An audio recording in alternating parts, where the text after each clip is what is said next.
A very good afternoon to everyone. A warm welcome to all of you at the Prem Jain Memorial Address 2026. And we are so honored to host this event in Mumbai after almost 8 years.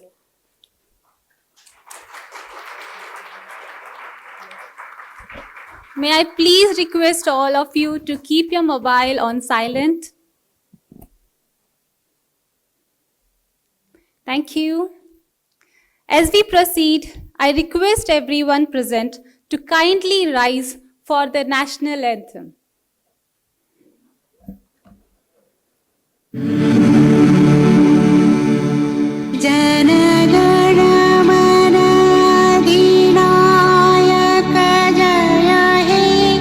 Bharat भाग्य विधाता पंजाब सिंह गुजरात मराठा द्राविड़ उत्कल बंगा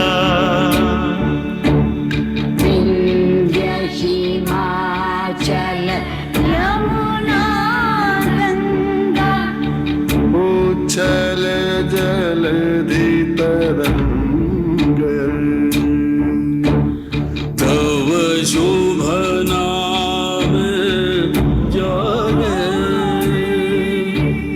तब शुभ आशीष मांगे गाहे तव जय गाथा जन गण मंगलदायक जय हे भारत भाग्य विधाता जय है जय है जय है जय जय जय जय हे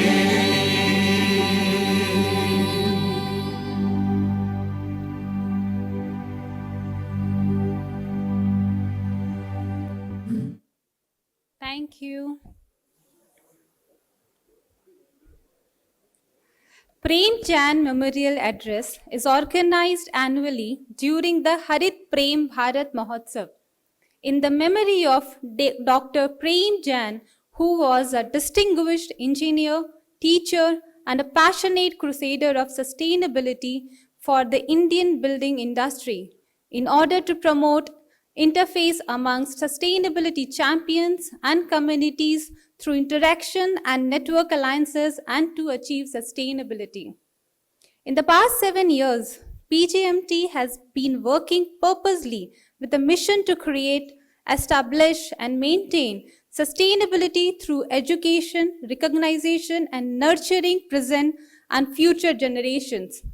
Vision of PJMT is to identify future leaders and to be a catalyst for global development of sustainability, to create awareness about sustainability and nurture India's young talent through education. This is 8th edition of the Prem Jain Memorial Address, a tribute to the legacy of Dr. Prem Jain and his relentless efforts towards sustainability and green development. This year, Harit Prem Bharat Mahotsav has been curated around the theme Humanizing Urban Density. Today's event, Prem Jain Memorial Address 2026, will feature eminent voices whose work has shaped the way we think about the built environment, cities, and sustainability in practice. Our distinguished speakers for our Prem Jain Memorial Address 2026 are Architect Vivek Rathore, Design Principal from Salient, and Architect Alan Abraham, Joint Principal from Abraham Joint Architects. I welcome you both, sir. A day to celebrate innovation, sustainability, and resilience in the built environment together. Let's carry forward the vision for a sustainable future. With this, I also take the opportunity to thank Blue Star for supporting this event. Now, I would like to invite Payal Jain. Payal needs no introduction, but as she speaks, maybe we all come to know the sort of passion she carries for sustainability. We all know for her, sustainability passion, but we also know that she is a leading sustainability designer and a sustainability crusader globally. She is a former member of the Board of Governance for Fashion Design Council of India. And being founder trustee of Prem Jain Memorial Trust, Payal carries a mission to create awareness and advocacy about the environment with focus on sustainability through education. She shares her experience and insights at various seminars, platforms, panel discussions, and presentation. Her belief is to inspire the next generation to follow the path leading to a greener earth. Thank you, Payal, for what you do. It inspires all of us. Thank you.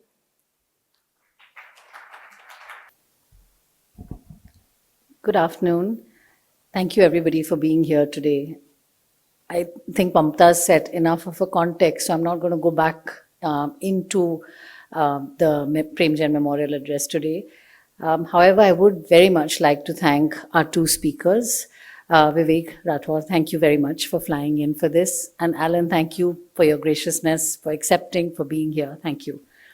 I do want to especially thank Sandeep Shikre, without whom this dream of having the memorial address in Bombay would not have been possible at all.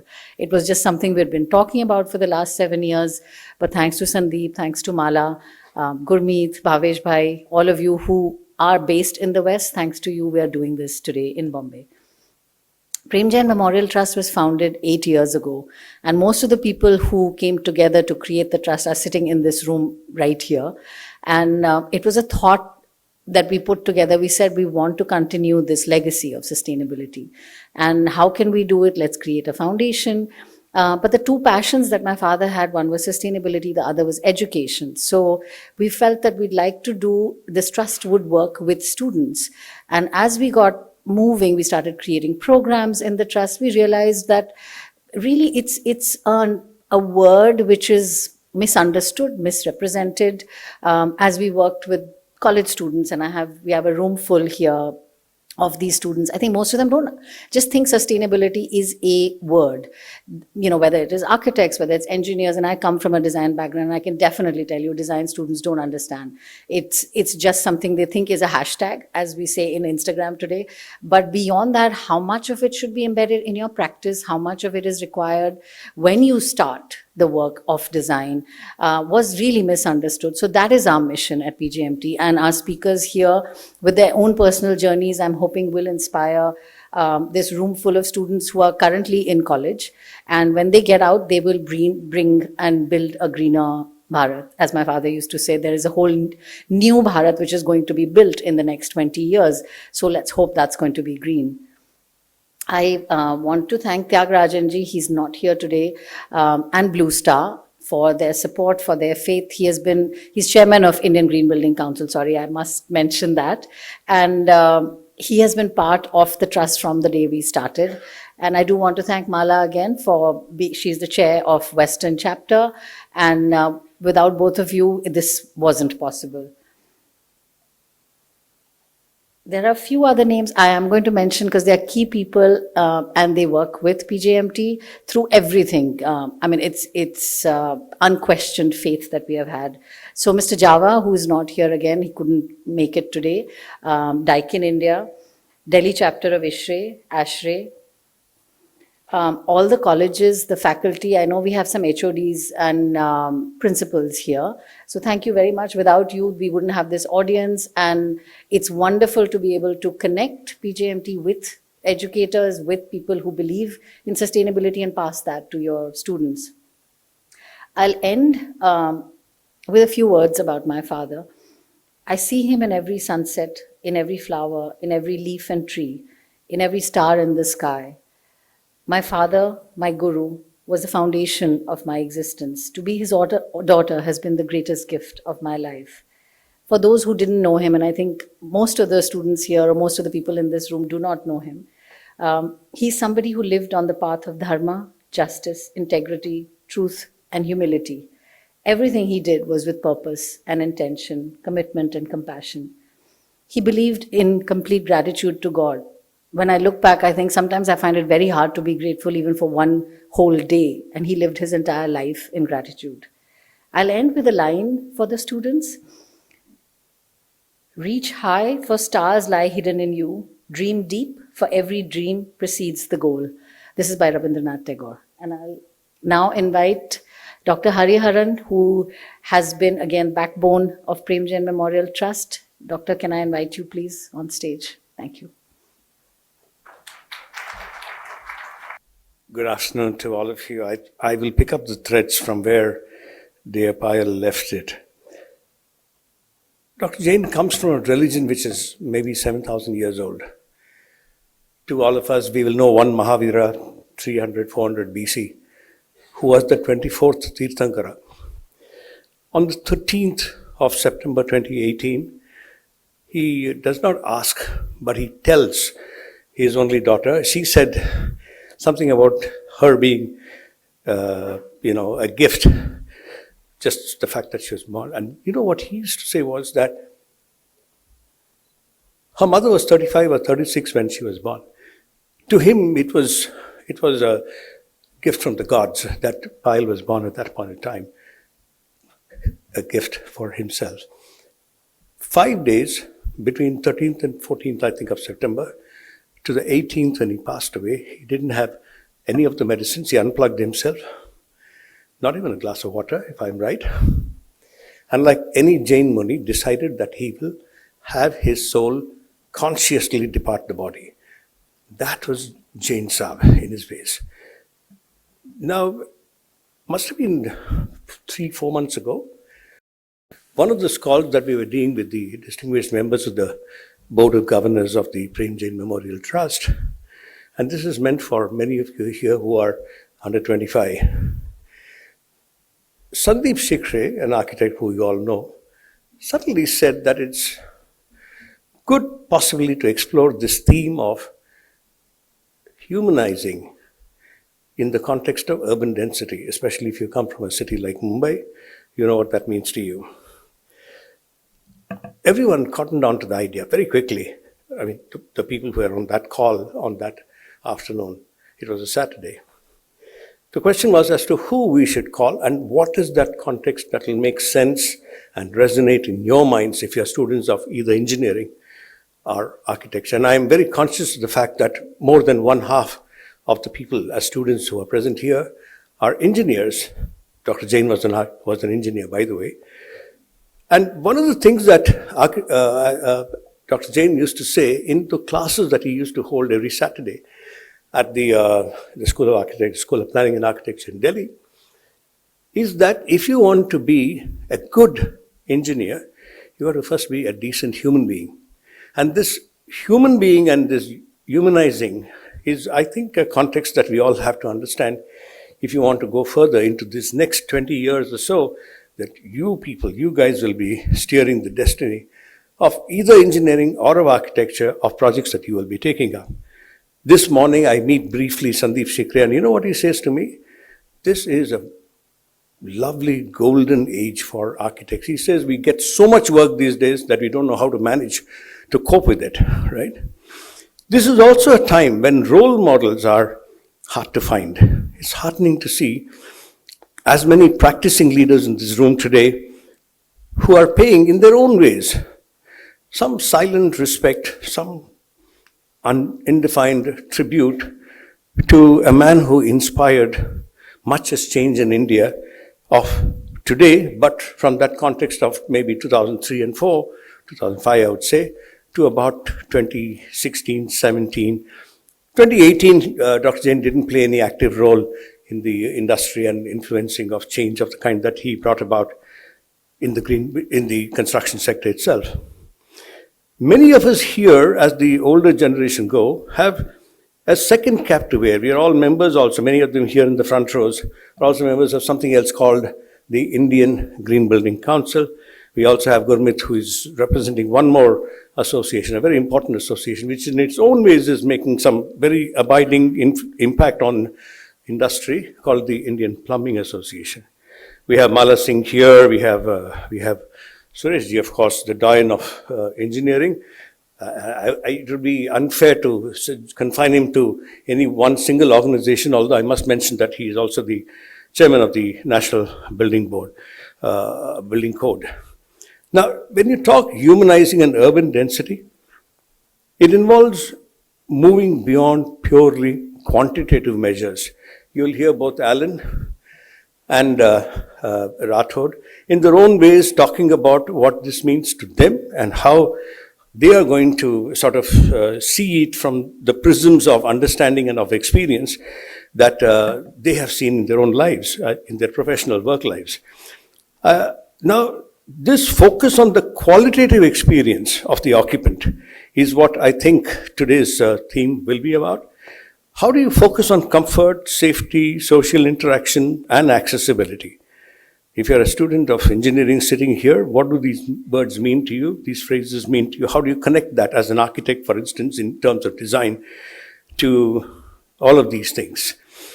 The other is this: it shifts the focus fundamentally. The moment you talk about humanizing and urban density, it shifts the focus from simply packing people into spaces to designing high density environments that improve the quality of life and, of course, promotes sustainability, not in just some economic terms, but in those deeper ecological terms, not environmental terms, in those deeper ecological contexts that our cities need going the next, say, 20 years, 25 years to 2050. There's a certain pathos, a certain sadness in the anonymity of living in or working out of a high-rise structure. I mean, I'm from Bangalore and I come into the city. Every time I come into the city, it assaults me like Pune does today with the numbers of high-rise buildings that have come up. Mangalore in Karnataka is becoming another city which is going to have these buildings over 60 meters. How do you reconcile yourself to this? How do you bring that element of humanizing to this is what I think we will want to look forward to learn from these two distinguished speakers today. 40 years ago, I think in the mid-80s or so, Gulzar wrote about it for a film, it was called Garaunda, I think, where the protagonist searches for a house and that search continues into various other things, and it remains, of course, something that is in ruin. And, you know, these are lines that will probably stick in the minds of these speakers too as they reflect upon what they want to say today. He writes, "Koi khab ऊंचे मकानों से झांके, कोई ख्वाब बैठा रहे sir झुका के, कभी दिन की राहों में फैले अंधेरा, कभी दूर तक रोशनी मुस्कुराए." This is that song. The song was "हमें हो न हो, मुझको तो," and so on. I'm only saying to you this because whether you're a poet or you're somebody who's just a simple occupant of a building of this kind, how do you manage to overcome this powerful sense of anonymity that can take over if you live in a city as large as this one or as large as NCR is today?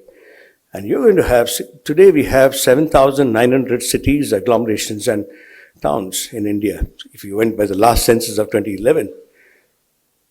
Of this, there are at least 400 cities which are over 500,000. There are 6 cities today which are threatening to go beyond that 20 million mark, which makes you a mega city. How are we going to grapple with all this? How much will the role of the architect be? How much will the role of an engineer be? This is something I think this afternoon's discussions will tell us about. I thank both Alan, and I saw that wonderful mail from Rathore. Both of them saying instantly this, they agreed with the request that was made. And I don't think I want to read that mail, but it was very, very immediate. It shows me that there is a sense of purpose and a deeper contextual sense that they carry when it comes to this larger theme. How can I forget to thank once again Sandeep Shikre for the idea first and for inviting these two wonderful resource persons who are going to be with us this afternoon. Thank you so much. What do I do now from here? I will invite each of you here, starting with Sureshji, of course. And Sureshji, can I request you to come up? Gurmeet Singh. The speakers will forgive me for first inviting all the wonderful champions who have driven this movement for us. Mala Singh, of course. Manish. Manish is here, yes. Yes, Pyle, please. I will call them, of course. Sandeep Shikre, yes. And then, of course, Alan and Alan and Rathore, yes, please. Then I'll also want to invite Bhavesh Mehta. Without Bhavesh, today's meeting would not have happened. Amazing man. Bhavesh Bhai, are you here? Yes, please. Please come. Bhavesh Bhai used to be with Reliance for many years. And he got Reliance to become part of this movement many years ago. Sandeep Narang, Sandeep and the students of IGBC, there's some undefined connect with them. Manish is here, Alan and Vivek, and then of course, that's it. I think I don't want to. Pyle, have I got everybody's name here? Pyle? Have I got everybody's name? It's forgotten there. Come, sorry. Well, you heard Mamta speak and she set the context very well for us. Mamta also has been part of the HVAC professionals, ASHRAE and such other associations. Can I invite Vaishali also? Yeah. Because you've been working relentlessly. Please, we'd like you to come up also. Thank you. Here. If you are here. Vaishali, are you here? Wonderful. That's Vaishali Pundarkar? Yes, yes. There she is.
To all of you students, I only want to say this.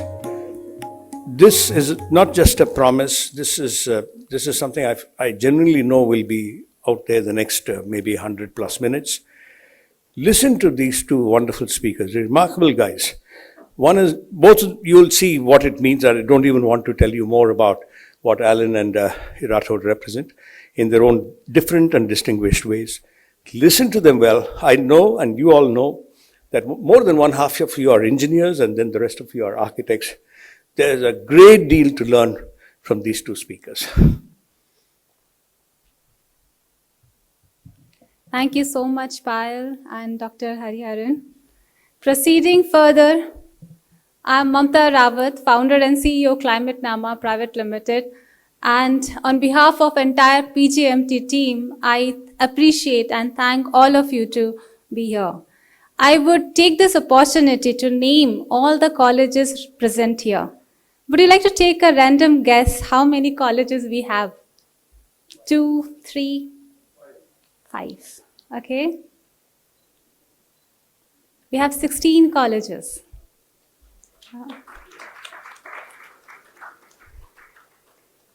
And one man behind this entire, that is Mr. Bhavesh Mehta. And obviously supported by, in guidance with the entire team, with Sandeep sir, Mala ma'am, entire team over here as well.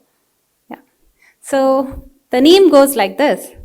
Vidyavardhini Vartak College, Vasai. Can you raise your hands? Great. Glad to have you all. S.N. Thakur College, Kandivali. Great. Welcome. Indira Gandhi College, Ghansoli. Great. APSIT, Thane. Thank you. Saraswati College of Engineering, Kharghar. IS Bandra West. Great. Pillai HOC, Rasayani. Rajiv Gandhi ET, Warsaw. CRIT, Vashi. Great. VJTI, Matunga. Thakur College, Kandivali. Welcome. VSCOA, Chembur. IS Bandra West. Rizvi College of Architecture, Bandra West. Welcome.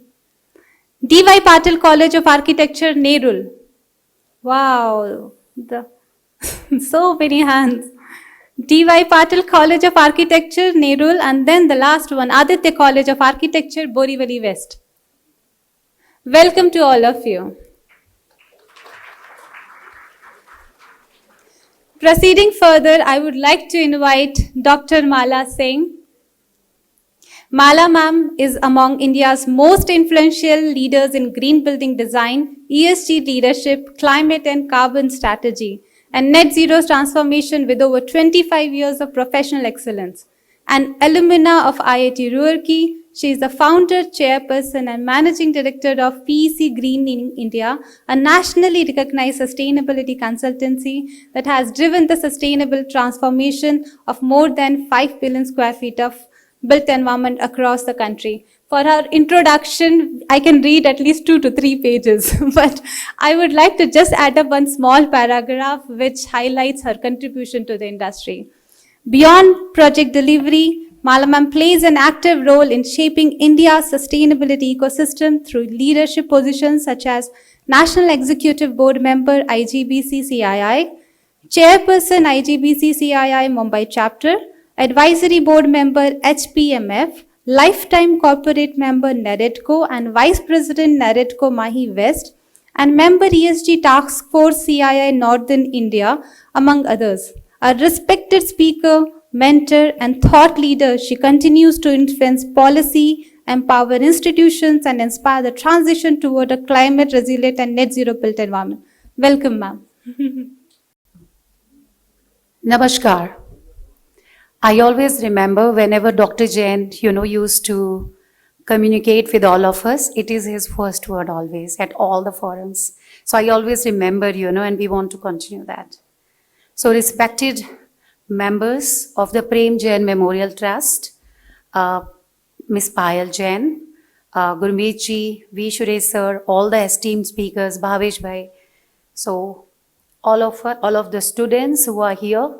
Thank you for coming here and making this event so, I would say, successful, and without you, it was not possible. So it is truly an honor to be part of this event under the thoughtful umbrella of Prem Jain Memorial Address, a platform that reminds us legacies, not just remembered, but they are continued. When we speak about always late Shri Dr. Prem Jain, we remember him not only as the pioneer, but as a guiding force, as a guiding light, who has brought, a lot of light in our life. And today I'm here talking to all of you. Let me tell you, Dr. Jain has brought me in Indian Green Building Council. I can't forget that because he is the first person who brought me in the board of IGBC. So thank you, Dr. Jain. Wherever your soul is, I think you are here also with us. Thank you so much for that. I have a lot of gratitude for that. We always call him like a Bhisham Pitamaha of green building industry, because just like, Bhisham Pitamaha in our spiritual personality, the kind of traits and characteristics he has, the same the Dr. Jain has, played his role when he was live as a Bhisham Pitamaha in all our lives, to promote the green building movement in the country. As today, perhaps more than ever, the industry needs more moral clarity. As a famous line, because Dr. Hariharan was talking about a lot of, the songs and poetry, and I also want to say that, इतनी शिद्दत से मैंने तुम्हें पाने की कोशिश की है. So Dr. Jain pursued the responsible development with that shiddat, but never at the cost of humanity. Today's theme is also humanizing urban density, brings us face to face with an uncomfortable reality, and that's climate change. And climate change is no longer knocking our door. It has already entered in our cities, in our houses, I would say. And let me tell you, the 9 planetary boundaries which we are talking about, 7 boundaries we have already crossed. And only those some hope, which we are carrying forward, and those lights which we are, the inspiration we got Dr. Jain's life, I think those values, those inspirations are definitely going to help us and helping us in that climate action part. I will not speak about what are those climate change impacts and all that. I think those are, everybody knows about that. But living in these dense cities nowadays, it should be designed sensitively, and we have 2 very beautiful speakers today who will give you more insights about that. So there has to be environmental consciousness, whenever we are designing it, whenever we are doing construction practices, even whenever we are using, the materials, resources to build our cities. So that consciousness is very, very important, that how much we need to use, what we need to use. So basically in IGBC also, that's the philosophy which Dr. Jain has given us the foundation, that green building is not just a technological aspect, but it is a movement in our country.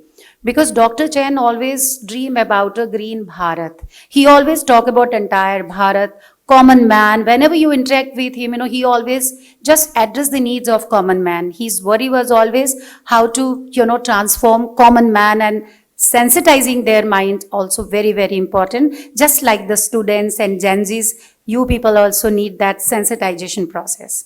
I'm sure that you are reading about it because you have a lot of media, communication, a lot of sources are coming to you through your education system, but you need to act on it now. It's not just restricted to theoretical knowledge, but it is more about action. Because we need cities today which are where our children can play, where our elders can walk comfortably, where communities can also stay longer, happy and well connected in an inclusive manner.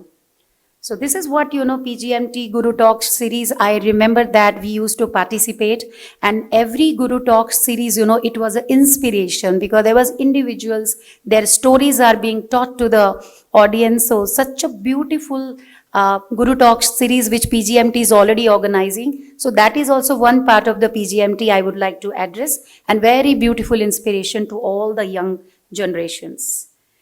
So these all initiatives by PGMT really reminds us that they remind us that change begins with the conviction. So they remind us that just a one timeless line like Kal ho na ho, that Shah Rukh Khan songs, where if not now, then when? So we need to remember that particular aspect now. Even in reflecting briefly on Dr. Jain's legacy, if you see, I believe that greatest tribute which we are giving today also, we can offer not just his remembrance, but a responsible action by each of us who are sitting here, and how we can inspire others and how we can sensitize the communities as well as a responsible citizen. So let us build cities based on the theme today we have, where not only smart, but sensitive, not only efficient, but equitable, not just dense, but they should be deeply human. Because in the end, let me tell you, picture abhi baki hai dosts, and the next chapter depends upon us. I think that's very important. And thank you, PJMT, for nurturing this dialogue and having all of her. And thank you for choosing this to lead this particular program and with a great purpose. Thank you so much. Dhanyavad.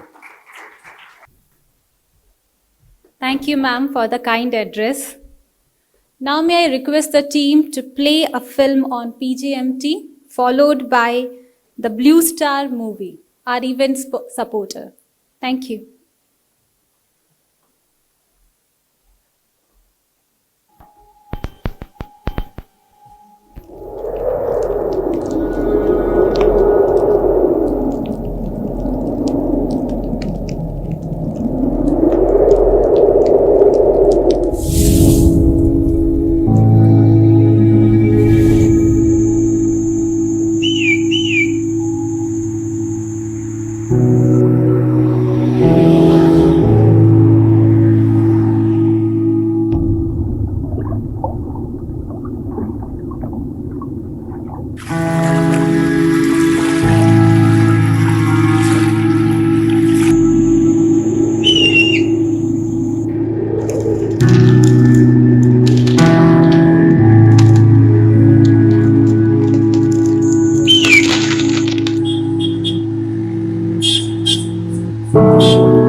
Humans, animals and plants live in a delicate balance.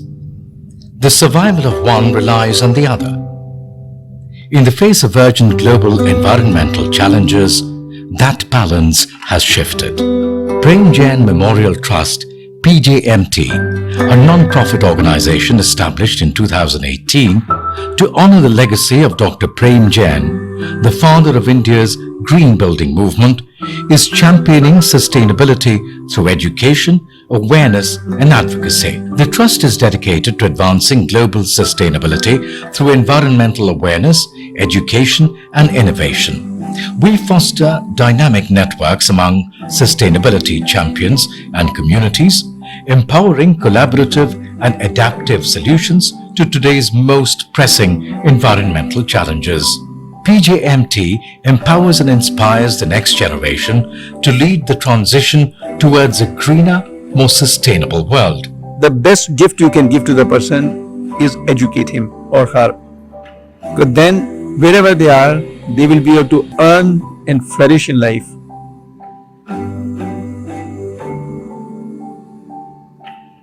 Our mission: to identify and nurture environmental champions while serving as a catalyst for the global advancement of sustainability. Our vision: Harit Bharat, to advocate and enable awareness of the path of green amongst the youth.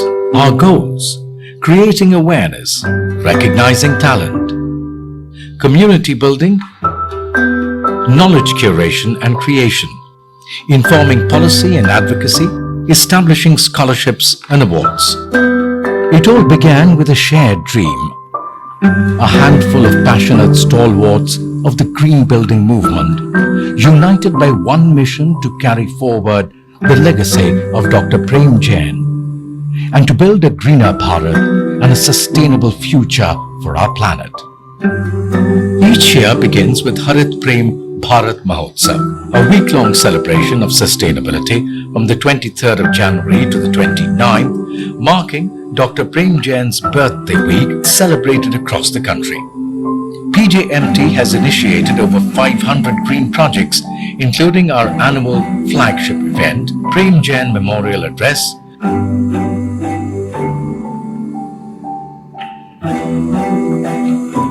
World Green Building Week, and the National Green Earth Challenge, collectively engaging more than 50,000 young minds across India.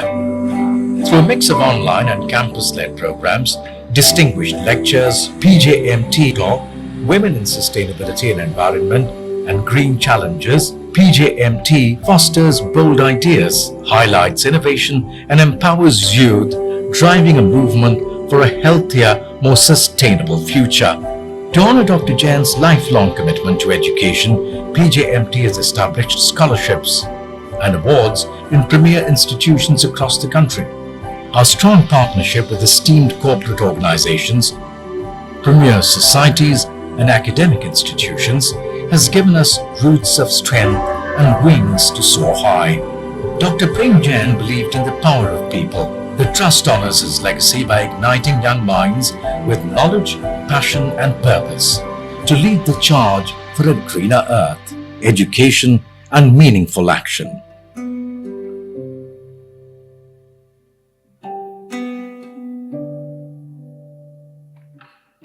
Nature is ready to evolve. Are you? नीचे नीचे ढककर ऊपर staircase के ऊपर चल चल चल आन के पास लिफ्ट ढक यार ढक आप कौन टीम गर्मी ब्लास्टर्स हम आपको हराने हैं बड़ी कॉन्फिडेंस मानना पड़ेगा। बैट तो ले आओ ब्लू स्टार है ना, fast cooling inverted AC from blue star. अरे गेम ओवर, ब्लू स्टार गर्मी की छुट्टी। May I now invite architect Sandeep Shikre, a role model to many, for the reflection of Dr. Jain. Architect Sandeep Shikre is the founder and CEO of Sandeep Shikre and Associates, popularly known as SSA Architects. He spearheads SSA Architects with a team of 400 plus young, dedicated, committed professionals that renders architectural, interior design, and construction management consultancy services. He is a USGBC lead AP. He stands as an unwavering, I would like to talk about it, sir, as an unwavering advocate for sustainable development. His influential role extends to being the founding member and former chairman of IGBC Mumbai chapter, where he actively shapes and promotes green building practices. His commitments to advancing industry stands is further highlighted through his role as a patron of CTBUH, the Council for Tall Buildings in Urban Habitat, and his active participation in advisory committees for various forums. Welcome, sir.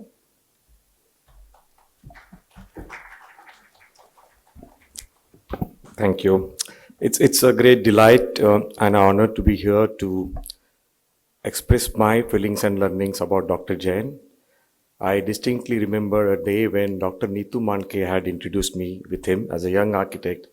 I could see a passionate engineer who understands the emotions and the aspirations of an architect.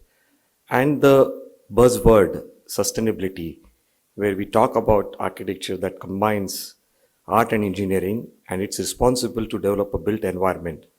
But it's very important that such built environment has to be responsible for its contextuality, spirituality, and most importantly, it has to be human-centric. And that's exactly where my thoughts were aligned with him, and our relations kept on resonating.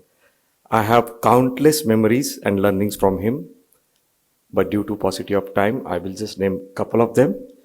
I remember one incredible moment IGBC was going through in 2014, when IGBC became independent from USGBC. It was a mammoth task for IGBC to establish its own footprint, its own recognition. And we had to develop our own rating system.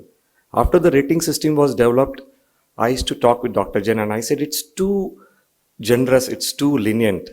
Don't you think that we need to make it more stringent to attain a recognition on the international forum and be at par with this international rating system? The answer then given by Dr. Jain to me is yet engraved in my mind. He said, Sandeep, I agree with you. But we are a developing country.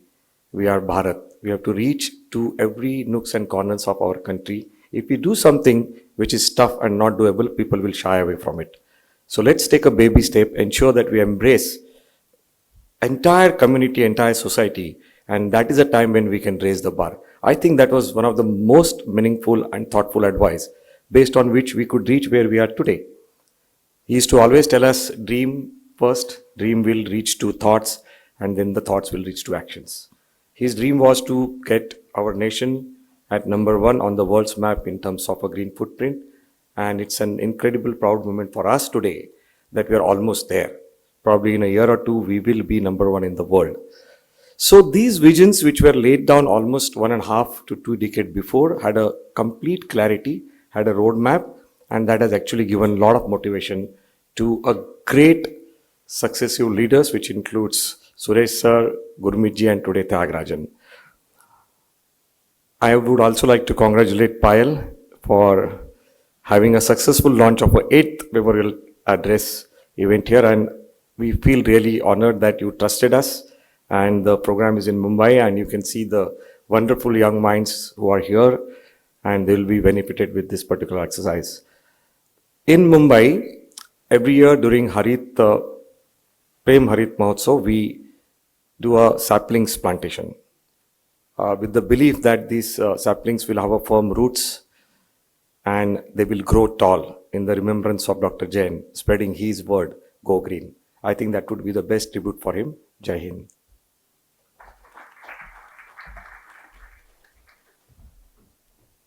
Now I would like to take this opportunity to invite Gurmeet Singh Arora sir on the stage. One of the best leaders we have in India. Sir is the National President of Indian Plumbing Association, New Delhi, a position he has held since 2016. A stalwart in the plumbing and water management industry, he was honored with the IPA Lifetime Achievement Award in 2019. Thank you very much, Mamta. Thanks. Thank you. Well, I have a job to do. I have to introduce the next speaker. But I would like to add what architect Sandeep Shikre said about India being number 2 worldwide. Well, we are number 2 out of 74 countries. We are currently at 15 billion square feet of green footprint. And in the next few months, not few years, we would become number 1 in the world. So I think clap for yourself and make sure that whatever you do in future, it must be green, it must be sustainable. Sustainability is not about sacrificing or eating less or doing what you like to do less. It's about doing it the correct way and making sure that we carry the planet with us hand in hand so that we protect our environment, not only for ourselves, but for our future, for our children and their children to come too. So I would like to introduce the next speaker, a distinguished alumni of IIT Roorkee in 2000. He was conferred with the Gold Medal and UPAA National Award and Gold Medal for his research project. His philosophy is creation is nothing but a modification of our relationship. This philosophy drives his unwavering commitment to culturally and contextually relevant design. Each project is approached with a deep respect to culture, environment, and the needs of community, ensuring that every design serves the greater good of society and the nation, both together as a whole. He is a visionary founder of multidisciplinary design studio Salient in the year 2005, which is rated as the top 10 firms of India for sustainable design. This firm is among the few Indian firms reputed to have the capacity of sustainable design faculties, including urban planning, urban design, architecture, interior design, landscape design, graphic, and product design, all under one roof. In his 25 years of professional practice, he has designed over 20 million square feet of residential projects, including, but not restricted to, mass housing, affordable housing, urban housing, high-rise structures, sustainable mixed-use structures, mini townships, and together commissioned over 100 projects in the last 2 decades.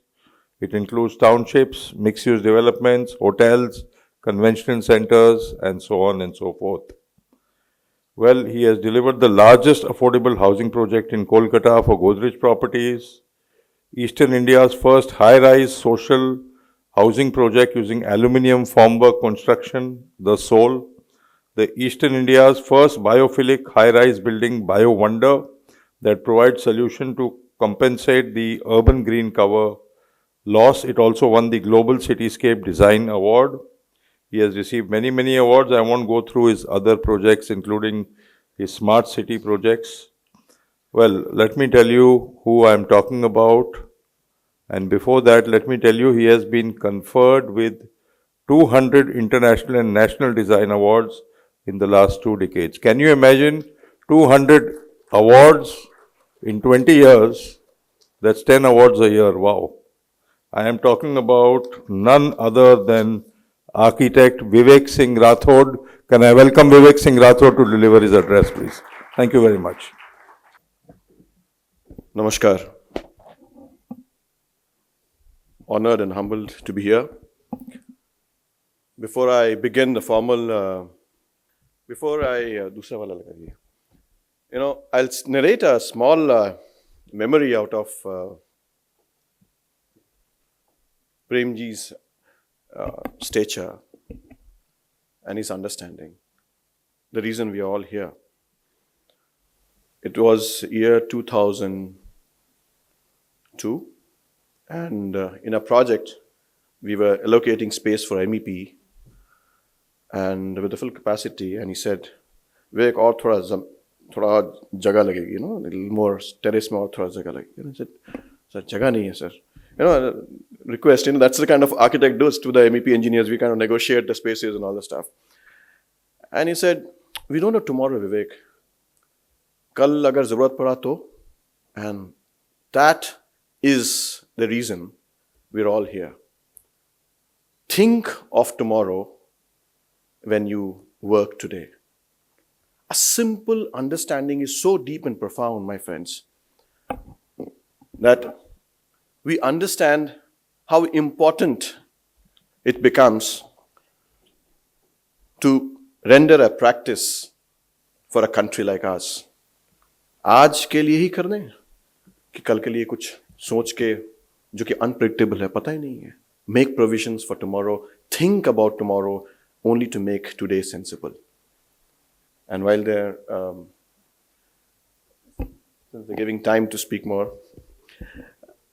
obviously 25 minutes obviously doesn't do justice for such a large domain of his understanding that he carries forward through years of sharing through his known people and through the effort of PILG and IGBC and together. Thank you. Friends, I'll break down into Hindi because जिस दिल में प्रेम बसता है उसी दिल में खुदा भी बसता है. And this understanding, I will not be able to enter your mind in 25 minutes, but we'll try to enter or touch the heart where you'll always find Prem.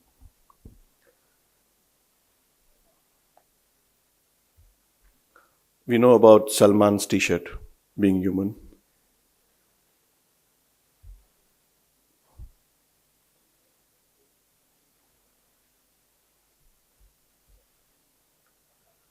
But there's so much part of it. And when you mentioned about him being a humble person, and that starts from me. जो humble नहीं हुआ, your human context वो समझ ही नहीं पाएगा. So the first thing that we need to understand is, this is an ingredient part of our understanding.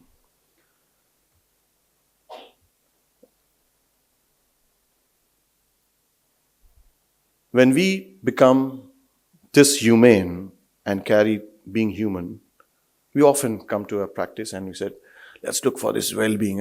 Everything design seems well-being in terms of the animation is not working, is working. I think it's not working. Now it's working. I add this to three couple of words. It means hopeful, being honest, and being happy.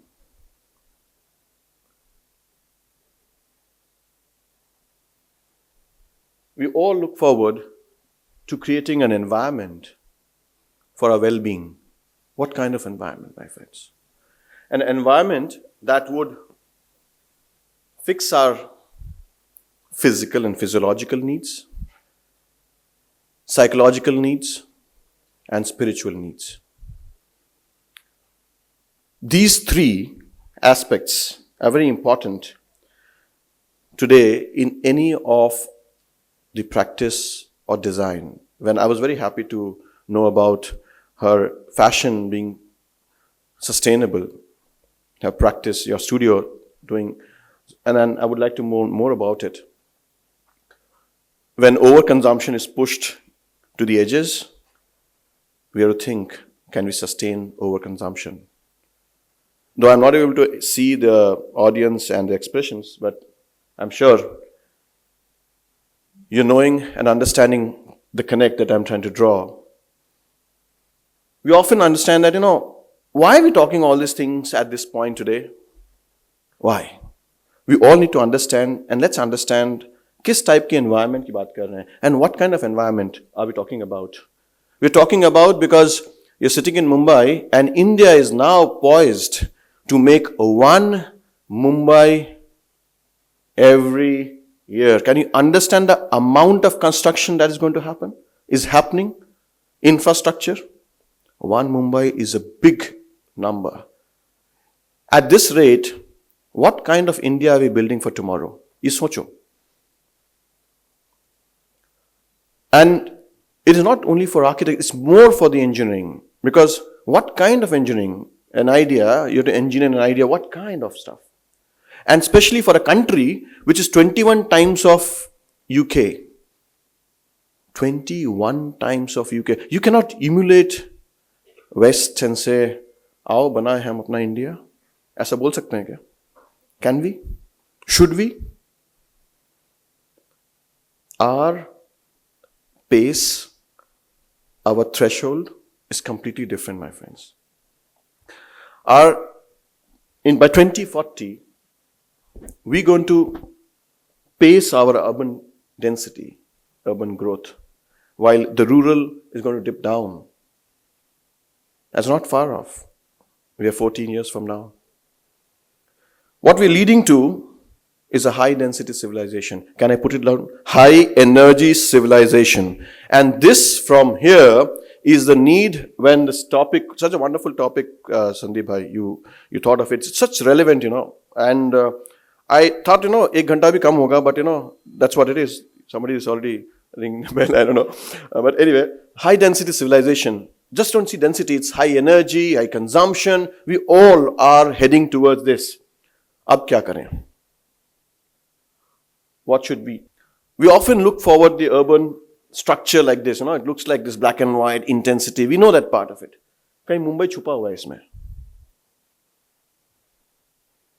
And it's going to get more and more denser. And then we would find a city, isi mein se koi ek hoga na. There must be one thing. The first one, okay, the first in Mumbai, this is your city, right? How many of you recognize this is your city? Put your hands up. The first one is your city. Almost all the cities, and that's what we want to know about when we talk about design, or want to feel good about it.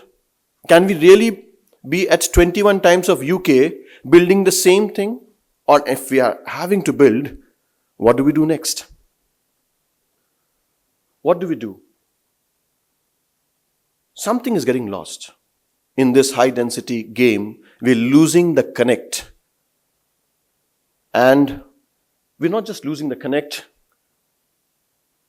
about technology or design. No, we're losing the connect of being human. And this is what is happening. Connecting with people, you're connecting with mobile more. Connecting with nature. Possibly we would expect a lot of daylight in the space. connect with the value systems. I may not detail it out, but I'm sure that you must be knowing about it. Obviously, culture is not just celebrating a festival there, but culture is caring about what goes deep in celebrating it, why they're celebrating it. We want to get Western technology, the building boxes, the glazing, everything, and we're forgetting what is local. What is the culture? What is the identity of Mumbai, for example? And possibly all this, we're forgetting the connect with the intangibility. जब आपने introduce किया जैन साहब को कि he was a rishi, twice I heard the word as rishi he departed. You know, you cannot till you get to connect with the intangible or understand it. Let's reconnect it. Let's think about reconnecting and getting back. Only then we'll be able to humanize this density, my friends. I'm going to share you through the experiments of what we've done, some, very few. The discoveries and truth, we only discover. And thodi jhalak, a little bit sharing, quick, keeping the time, but I'm sure that you'll be able to feel it. Urban density keeps on growing. You will have taller buildings, but somewhere it starts from very fact of urban massing, my friends. Is it sensitive towards a terrain? Is it sensitive towards, what it is sensitive about? Is it working? Working slowly. But that's okay. That is okay. We'll see whatever, because we cannot go back and forth. But that's okay. This only makes us realize that we need to be more connected with human rather than as machines. And understanding, a project like this, wherein we found that, people were more prone to walking than taking the elevator, we thought of connecting, making a staircase and terraces, and then it became because density is increasing, rather than sprawling it and spoiling the hills, growing up, as a steel building it worked very well. But again, it has to have a sensible way, because the perspectives, जब हम building को देखें ना, तो पूरी perspective में देखें, it should not block. Here we are like seeing the half of it. We are seeing the building till the knee, and it does not get complete. And this is a very beginning as an urban design. What is the perspective that we are seeing from a road? Is it dominating and giving like a awe, or is it sensitive as a human being and asking you to come? Aao na, mere se milo. Come, I'm waiting for you. I'm a friend for you. What kind of language or communication are we trying to do? We also need to understand the living patterns, behavior living patterns. And this becomes very important. Do they want to collect in a place? Do they want to celebrate together? Do they want to touch and feel? They always love their culture, or they love decorations. What do people like? Not force into them, but understand them. And the behavioral pattern should not be orchestrated, but encourage. The natural comfort comes when you are behaving naturally. And चाहे वो बगल में चलते चलते थोड़ा सा बैठना है, and he likes to sit on a rock, and not in a plastic, not on a sophisticated furniture, but touch the surface of the natural material. Simpler. Possibly sometimes in plazas you want to play, open areas, you want to engage yourself. Wherever we need to create, even if density, we can create plazas different level, and let the natural sense be. If he or she wants to engage with a flower, karo. Natural light, allow these smaller tangible assets to be naturally felt. It's a living pattern. We should celebrate it, even if the building gets complicated in terms of engineering. We are storytellers. We love story. We live story. To bolo, narrate it. We stop telling stories. We start making bigger. But let's take stories which are lost. Somewhere, the story of friendship, Panchatantra story, can become an insignia of togetherness. These stories, which India is full of stories, We are the richest civilization in terms of storytelling, and these stories are carrying our values. Allow this to happen, even if you're doing high density. The building in this particular thing, earlier one, was down, and on the top it was plaza, so it was all lesser.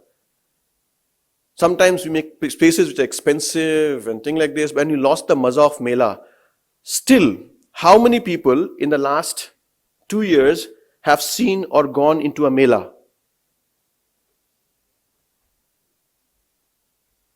Okay. Substantially. Good. And we love the jhamela of mela. And that's a maza. And creating this is being human. And हमें लगता है कि वो इधर से cross कर रहा उधर से क्रॉस कर रहा, अरे उसमें मजा है. उस गाने में जब समझ में नहीं आता 2-3 शब्द, वो मजा है. Unpredictability was fun, and sometimes, a story like this, there was some monkey, and we celebrated the monkey in a design, and sometimes, so you create the stories which is there in a design, you create it, or the local stories, bring it back. We are desperately losing our nature. And the slide, the movie which was shown, it was sad, we need to secure the connect of nature. Nature a continuous infrastructure reference. See, I'm purposefully breaking down into Hindi. Continuity. There's only one infrastructure which is continuous. Should be nature. And let's get it right. Every time it is there, we should know how to manifest it. The first slide that you saw, that was a part of a township. Every time we were trying to retain the trees, the buildings, shifts, changes, or cut corners, accommodate a tree. Every tree is an asset of where it belongs to. If you want to connect to your context, retain every tree. Whatever you do, the mortality rate of transferring a tree or transplanting a tree is only 6%, my friends. Only 6%. And whenever we transplant, so you should, why not? Accommodate it. Every tree, whether it's old, and it start giving leaves. Every bit of it, we try to save it, whether the road can change, you can be smarter. But save it. It has a history to say. It belongs to a place. It is a continuous infrastructure for the biodiversity. The bird loses its path. If a tree is removed, it loses path. And it is not being human. Every time you shirk away from the nature, you're losing the connect. These outdoors are making sense of what we're doing indoors. There's a fantastic tree belt outside, but I was wondering, where do I look it into, inside? How many places can I look into? Spaces like this, we are forcing ourselves to make urban forests. Every scope given will convert to urban forest. No more parks, lawns, make dense plantation. And trees will give India back what it's losing. We have done enough calculations, and since paucity of time, everywhere, even if it is top of the building, create pockets of urban forest parks, not just smaller bits of it. Every water ecosystem, builders would come and developers would come and tell you, isko to hum transfer kar sakte hain, shift kar sakte hain. Moment you shift, what happens? Can you shift an organ, thoda sa shift karke laga de? As an organization? Thoda sa. Imagine somebody's doctors can thoda shift karke pet ko laga dete hain, or heart ko thoda shift kar dete hain. What happens to the ecosystem? The earth is working for millions of years with every bit of the water body. Every water body in high density spaces. Look at this, how dense the entire thing is. There was 43% water body. Save it. Let the building come. Even if double basement, let's do it. Find a way out. Let's first save it, restore it properly, allow it to happen, and then build around it so that it becomes interesting. And after that, this becomes a premium. Every bit of saving ecosystem should make an effort, and then people enjoy it because it is the nature of nature.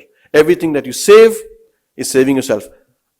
Is the nature outside, or we are nature? Are we nature, or the nature is outside? We are nature. Because that's what it is. Every time you change a domain or shift it or change it, you are creating a systematic change in the ecosystem. There is something interesting. We have to build in this high density, we're losing chance encounters. This is a predictable format. We have 2 aisles, people are sitting, 14 in a row, maybe as per the fire bylaws, very predictive. वो मजा कहाँ है जिंदगी जीने का जब unpredictability ना हो? Unpredictability is getting lost, my friends. We have to bring it back. And that is touching. That is human. Would you enjoy if every next moment is predictable to you? You will not. Bring it back. So, anywhere, outdoor spaces, indoor spaces, we're trying to create this system of unpredictability. Here, people will get lost, hide something, then rediscover, change something. Even if we need to introduce pets inside office, introduce it. In the campus, obviously. Let people feed fishes. They love to feed, not feed on. Feed. It's the biggest therapy that you do. 15 minutes of engaging with fishes, feeding them, is enough to take care of your day's stress. Even 5 minutes. Institutions are becoming bigger. Universities are growing taller. But हमें वो बरगद के पेड़ के नीचे पाठशाला लगती है. गांव में जाओगे तो बड़े खुश होते हैं बच्चे, they take this fatti and they go with the thing and sit down, and out of this 100 people sitting down, you'll see 10% are serious, 90% people are looking at nature. The bird is going there. This is natural self. I'm coming from a place called Bengal where Adda is very famous. Adda. Any Bengali here, you will understand. Yeah. And that is a genesis of actually opening your minds, not closing your minds, opening your minds in Adda. Share, engage, Shastra. And we try to create places in the open areas, even in vertical density. You create these places of Adda and engagement. And smaller things, smaller opportunities. It need not be in a city, you can get smaller opportunities. I'm coming again from a place which is sweeter, Mishti. Bengali is the sweetest language in the world. It gets awarded every year. Not fixed. And so this was a place when they wanted to have a shop to sell Rasagulla by the state. And I said, let's not just give a shop. Shop is very transactional. Can we have a place which is less transactional, more human? And this is where it started, is celebrating old and new. Create a little plaza, and the sale here is 3 times what they expected. People come here to celebrate their togetherness. They come together, share a misti, and as a family, friends and kids together, they'll come and I want to eat this, I want to eat this. It becomes, buying is transactional. Eating is emotional. And then you start building a place. So वो दुकान, फिर वो दुकान नहीं, वो एक इजहार है दिल की, अपने खुशी का इजहार है, togetherness. And again, वो कहते ये cast iron lost हो गया था ना. It brings back the craftsmanship. Bring it back. It's getting lost. Senility in flat spaces is getting lost. It's becoming sans. Everything is without. Bring the craftsmanship, bring the detailing back. A simple dukan. I'm just old slide I could gather so apart from this, while the buildings can be more artistic, when I say artistic, it means sensible craftsmanship. Detailing is there, which is beautiful. We are from a place where a building carries, and engineers are here. I'm told more engineers than architects. I believe so. And we should have a lot more detailing in the external, but also in the internal. We have lost the input of art. Art stops you, pauses you, You slow down, thoda slow. You stop, pause, soak, enjoy. Aare kahani hai ye. And this kahani will make you understand क्यों है ये, आप क्यों हैं. अरे यहाँ पे तो राजा जी रहते थे. Okay. Yes, if I wanted to know what's the history of this road or this place, when he enters, I was waiting to be stopped by an art, and I was thinking where to look at it. There were people, and the standard वो chandelier लगाना है तो उसमें भी art डालो. Because we're living in this high density development, tall buildings. Inside, you want to also feel human. दिल तो कम से कम प्रेम का हो. बाहर तो ठीक है, पत्थर हो सकते हैं, दिल तो नरम हो. And this, what the art does to you. Think how to layer with storytelling, because it's a natural self. Materials play a lot of role. They're changing fast. This is becoming more digital, more hard and harsh. the material, can it be more natural? Can it be terracotta?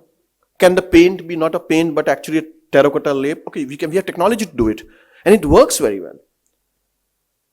The lost brick cladding. This is brick cladding which buildings which were kind of dismantled. But ईंटा तो 200 साल का था, हम लोग बटोर लिए, लगा दिए. वो तहजीब, ये दिल है. This makes us feel connected, even if it's a tall building, or there is a method of inclusivity, because what you call regionalism or local material, yes, you can play with. Even the expressions can be modern, but the material plays a lot of role in making this density control, because somewhere in the tall buildings, smaller things like this make a lot of difference. And aap fir se bologe, because again, I am from again a place, Vishnupur temples, if you know, or one of the oldest 700 years old terracotta living temples is still there in Bengal, still selling terracotta. Lost. Calcutta has the largest number of palaces as per the survey. Largest number. क्या करना है उसको? What we need to do? अगर दिल है तो दादाजी तो रहेंगे, और दादाजी से कहानी भी रहेगी, तो वो ज्ञान देंगे हमें, समझाएंगे what to do, what not to do. So all this knowledge, all this legacy has to be preserved. Adaptive reuse helps us. These spaces, they may maybe, somebody can decide upon this is not heritage, this is lesser, but we can, still they're older, still they hold a lot of sense. Adaptive reuse should be employed. And they make a lot of money for the entire business aspect than making a vertical building. So many such components. This is design inheritance, and कल कैसा हो वो कल से पता लगता है. आज कल कैसा हो वो कल से पता लगता है. Please remember and know how to inherit your past. Mumbai is one of the finest places of inheritance. I really want to see those high rises, how they say that they belong to this place. This belongingness has to be sensitized. We need to think, and we need to make at least the lower part, if we cannot do the upper part, we can humanize that, we can connect with the story. Sometimes social infrastructure gets important. Now here we had in Jamshedpur, which is in if you know Jamshedpur, XLRI, and it's a Tata's place. There's a river, and we were doing a residential, but in riverfront, and we suddenly said, यहाँ पे कोई riverfront नहीं है. And how shellfish would it look to actually have it only for the residential? Can we make the riverfront partially for the people of the city and partially for you? So decide हुआ कि 11 बजे तक, 10 बजे तक it will be residential, and from 11 to 10 it can be made public. Thank God the developer agreed, and we could have a little development which is called the first riverfront of Jamshedpur. Social infrastructure, the need of social infrastructure is the important part. Humanization happens when such density happens. Every building has a scope for plazas and containment. Can we not make it public? Kuch dil aisa banao so that the care of community becomes important. Roads are no more measured only in terms of traffic for future, because metros would be there. Understand your roads. Townships that we do, before construction happens, the road width is calculated based upon the plant canopy cover between 12:30 to 3 o'clock. It should be shaded, because not to just prevent the heat island effect, but a lot more sensitized. Pedestrian traffic, the human sense of walking and connecting is getting lost because the roads are starkly glaring, heated, and that's what is happening. First, sensitize the road. So the road width, the walking areas has to be sensitized. It starts from there. It's more of a foliage unit which determines not just the traffic, my friends. Rurban is a new texture, rural plus urban. If Bombay is getting tighter, I'm just giving a context in Bombay, doesn't mean that Bombay has to do the same thing. Satellite towns, what kind of architectural language? Many research was done, supported by ISKCON, and they came to understand that we have to do, and this is almost like 16 country experts, found that urban texture, high density, not very high rise will happen. Closer, that will be much more humane and little away from the city. That is a solution. One can do it in at least the new satellite towns. It opens up a lot more. Flooding areas, all this getting development. We know about the word biophilia, but we fail to think that it's a text, it's on decoration, it's on sketches.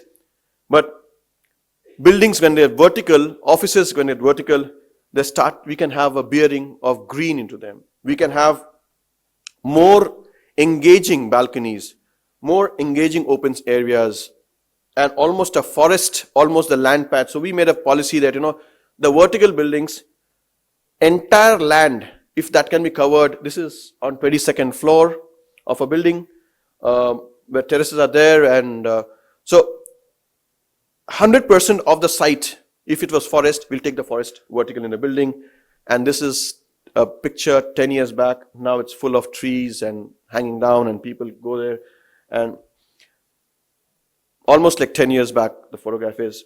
What you see here is 100% of the site, if it is forest, goes back. People love it, and they increase productivity. Get inspired from nature, put it back into your building. Some design element will come that will humanize, because you're selling ecology, you're selling nature. Friends, want to conclude, almost it's time. As a practice, we also made our ethos in 10 principles that we're going to follow these systems and make sure that what 10, you have to qualify 8 out of these 10 principles for in our studio to actually get the design cleared. So till 8 of these are there, none of the design goes forward. जो हम बोलते हैं वो हम जीना चाहिए. We have to live that. Only then we can sell that idea. Be the human to realize what you want to humanize next. Thank you very much. Thank you for your time. Thank you for your patience. Thank you so much, Vivek sir, for the fantastic presentation and especially emphasizing the power of stories. And we are so inspired by your humanizing creations. Thank you so much. And even, thank you so much for sharing your learning with Dr. Jain. That is, make provisions for tomorrow, only to make today sensible. Thank you so much for that as well. Going further, I would like to invite Mr. V. Suresh on the stage. Those who seated in the first row will agree that it is nearly impossible to do complete justice while introducing Suresh sir. For us, he is an inspiration, a leader who walks the talk, and true powerhouse of energy. Do you all agree? V. Suresh sir is a civil engineer from Anna University, College of Engineering in Chennai, with experience of over 60 years. Can we all clap?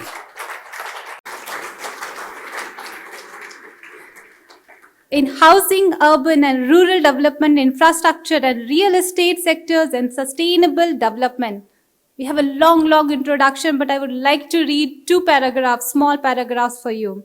He is a chairman of IGBC Policy, Advocacy and Government Relations, President Emeritus of Focus, Chairman of BIS Housing and Planning Committee, Chairman of National Building Code of India, and member of BIS Smart Cities Committee. He was past President of Indian Buildings Congress and National President of NEREDCO.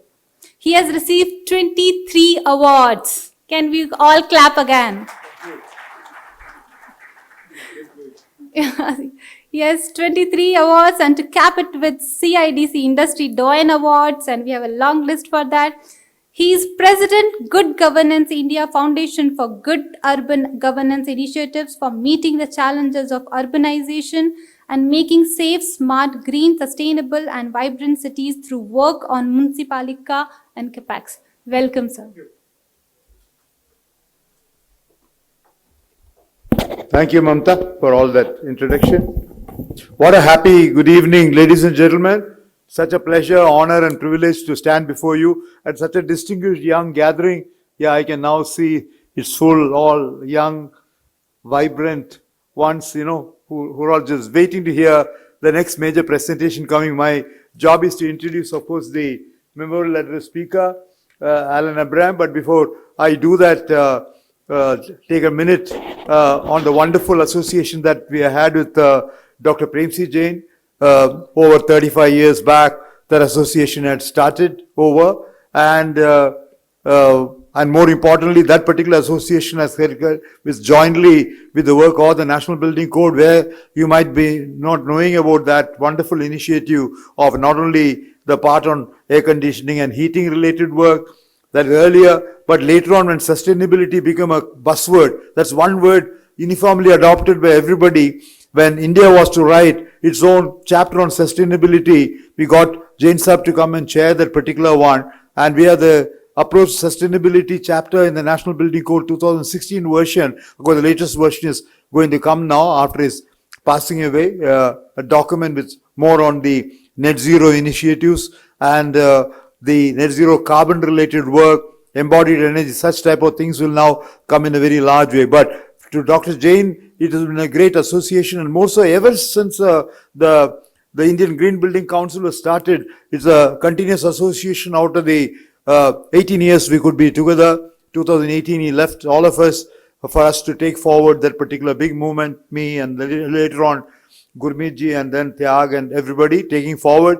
But as the whole seeds have been done, as he said, he was worried about the people. Very right point Gurmeet mentioned about that, and that's very important component, and that's why he told every person in India should get 1 square feet of green.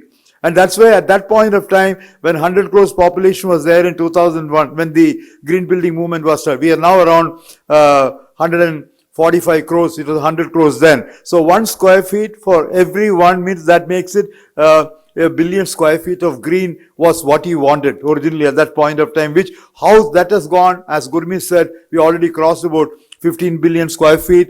And it's a great vision, and he himself got the change because that 1 billion came so fast, nobody thought we'll make it happen. But then we thought of the 10 billion he himself had suggested on that. Even that is now crossed. We are now 15 billion, and therefore to achieve 50 billion by 2047 is now the aim at which we are all working on. And we got to really bow before the great man, but the visionary person who had this idea of making India the Jagat Guru. That is a word of him, how green building movements can be built in a very large way.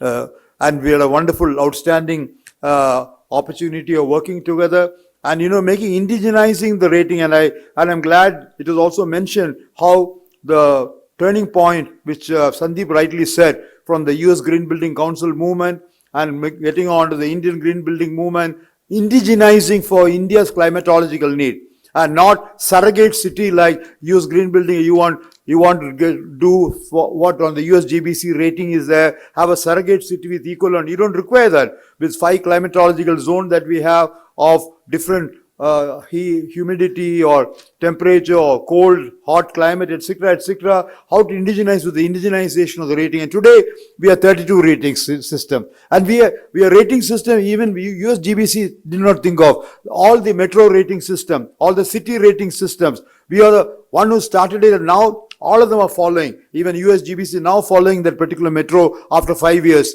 Australian Green Building Council is adopting the India's, we are the first one who went beyond green building to the green built environment of not only buildings plus also the environment. I'm happy the next session that's going to be there on the memorial address is going to be on that particular aspect of not building alone and going beyond that, and green built environment and taking down to at the level of neighborhoods as well as townships and getting down to city level rating. Nobody ever thought that could happen over there. And therefore, the city rating system became a very popular one. It is again one of his great vision of going from the green building to the green built environment, of a large nature. The scale has got to be what you think you can handle that.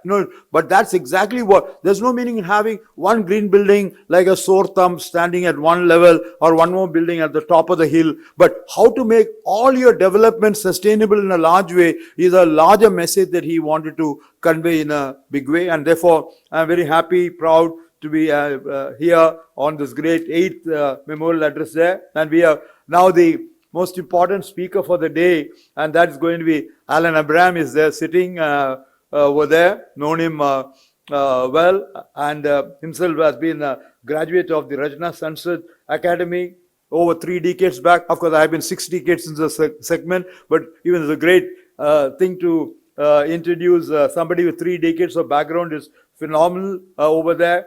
Besides interest in architecture, also in photography, I just could find with great interest there. And is a co-principal of the Abraham John Architects, and his own father himself has been from the JJ School of Architecture and still continue to be inspiring him and mentoring him on large number of ideas. I'm going to understand that. I wanted to know about his health. He's keeping well otherwise. And he's a co-founder of the Mumbai Greenway, a non-profit initiative dedicated to reimagining Mumbai's public spaces. His practice spans high-end residences, commercial and hospitality projects, and civic work that brings design into the public realm. That brings an important aspect. All the time, constantly, I'm happy that even Vivek, towards the end of his presentation, really brought out all this wonderful connectivity between the building and the external spaces. How do you design that? He brought out, I was thinking part of Alan's one is already getting into that particular one. And I'm always reminded of the area on how we're dealing with the building code work, all concentrating on building what the building should be and all aspects on structural safety, health safety, fire safety, sustainability, all within the building to make it energy efficient, water efficient, waste management. We're all happy. But the outer space is the most important thing. That how are you going to deal with the greens outside, the spaces outside? One within the building and the precincts over there. And the second one is outside that particular precincts or the particular land, the outer space there on what is called public spaces. We have not been giving importance there. And this is where I like Alan's great work on importance of public spaces. Not many people do work on this. And that's where his own belief that architecture is not only about buildings but about shaping equitable, sustainable and resilient cities. Alan has worked extensively in parks, markets, waterfronts and pedestrian infrastructure, demonstrating how design can be a tool for climate action and community well-being. And I'm so glad that he has been working in that area. Not too many are there. We have about 150,000 architects practicing in the country, but the number of architects who might be getting involved in this particular area, that'll be a very small number, a small percentage, but it's an important component. And I'm happy Vivek also brought out that particular aspect in a very large way. And through the good work of Bombay Greenway, that's one of his great initiatives, along with Love Your Parks, Mumbai, he has advocated for accessible open spaces, greener infrastructure, people-centric public policies and urban policies for that. His work bridges professional practice and activism, highlighting the role architects can play in addressing the climate crisis through both design, innovation and public engagement. Very important. I'm always reminded about the wonderful initiative that in even a city like Manhattan, how the Central Park that has been created. You go to London, the Hyde Park and related initiative. You go to Singapore, the amount of work that today it was only 32% green at one point of time, just 20 years back. And today it's about 47% green over there, because not only horizontal green, vertical green, as well as roof green, everywhere as green has come as a very important component. The Department of Public Gardens and Public Parks in the Singapore is as powerful or more powerful than the town planning department or the engineering department or the transportation department or the PWD. That's why today Singapore as a city has got the best green cover there, and that's why it's called Singapore is called a city within a garden. I hope you know that. city within a garden. So that talks the very essence of how do you deal with, other than your buildings that come over there, all the space outside that particular thing, the road furniture, the greening of that particular thing, the parks and open spaces at various levels of hierarchy, how do you deal with that? They have a very clear design there. So a large number of landscape architects, landscape of horticulture people, landscape people are all part of the department there. I was very happy, therefore, last week when I went to Amravati, the new city over there, they have created an exclusively, Alan should be happy to know, of an exclusive corporation to deal with landscaping and parks development corporation for all the new capital cities are going to generate in a large way. That means the importance of this is already known, but that's what is going to stay behind of the continuity of, with all the building masses coming over there. It's a green space that you're going to create all around that particular thing that can last in a very large way. I'm very happy that he's going to talk about that. I'm also happy to know that Anka, who is his wife, is also an interior designer and a landscape architect. They also work together in a large number of interesting spaces like that. I'm very happy to learn of that. And I'm going to be very interesting presentation going to come. And it'll have a great pleasure in inviting Alan to come over to give the memorial address for the evening there. Yes, those are my bosses. First of all, I'd like to thank everyone for having me over and listening to me. That's great. Thank you, Sandeep, for inviting me, and I really appreciate this forum. Great to meet you, Payal, and I'm sorry I didn't get to meet your dad. But what's amazing is the power of this person who's not present right now but has brought us all together.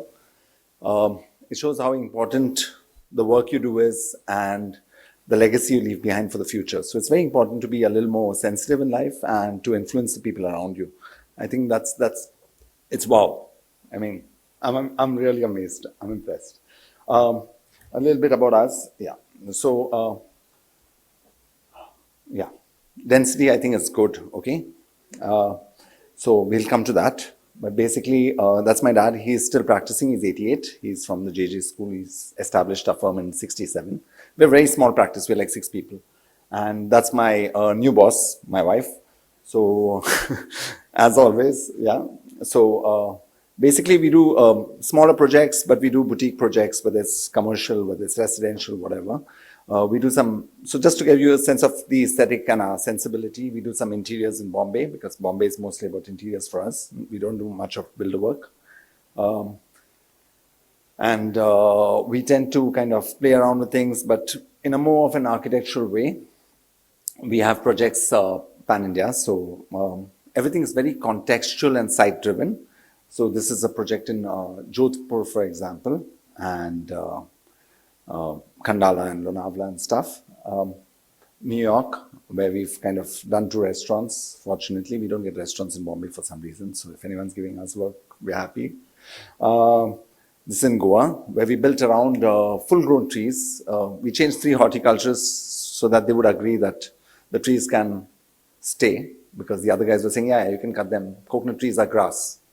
Yeah, that's the build project. So eventually, the client appreciated it. It's always partnership, guys. It's always partnership. It's never individual. It's you, your team. It's also your client who's putting in the money and trusting you with the work. So thankfully, we are very grateful for that.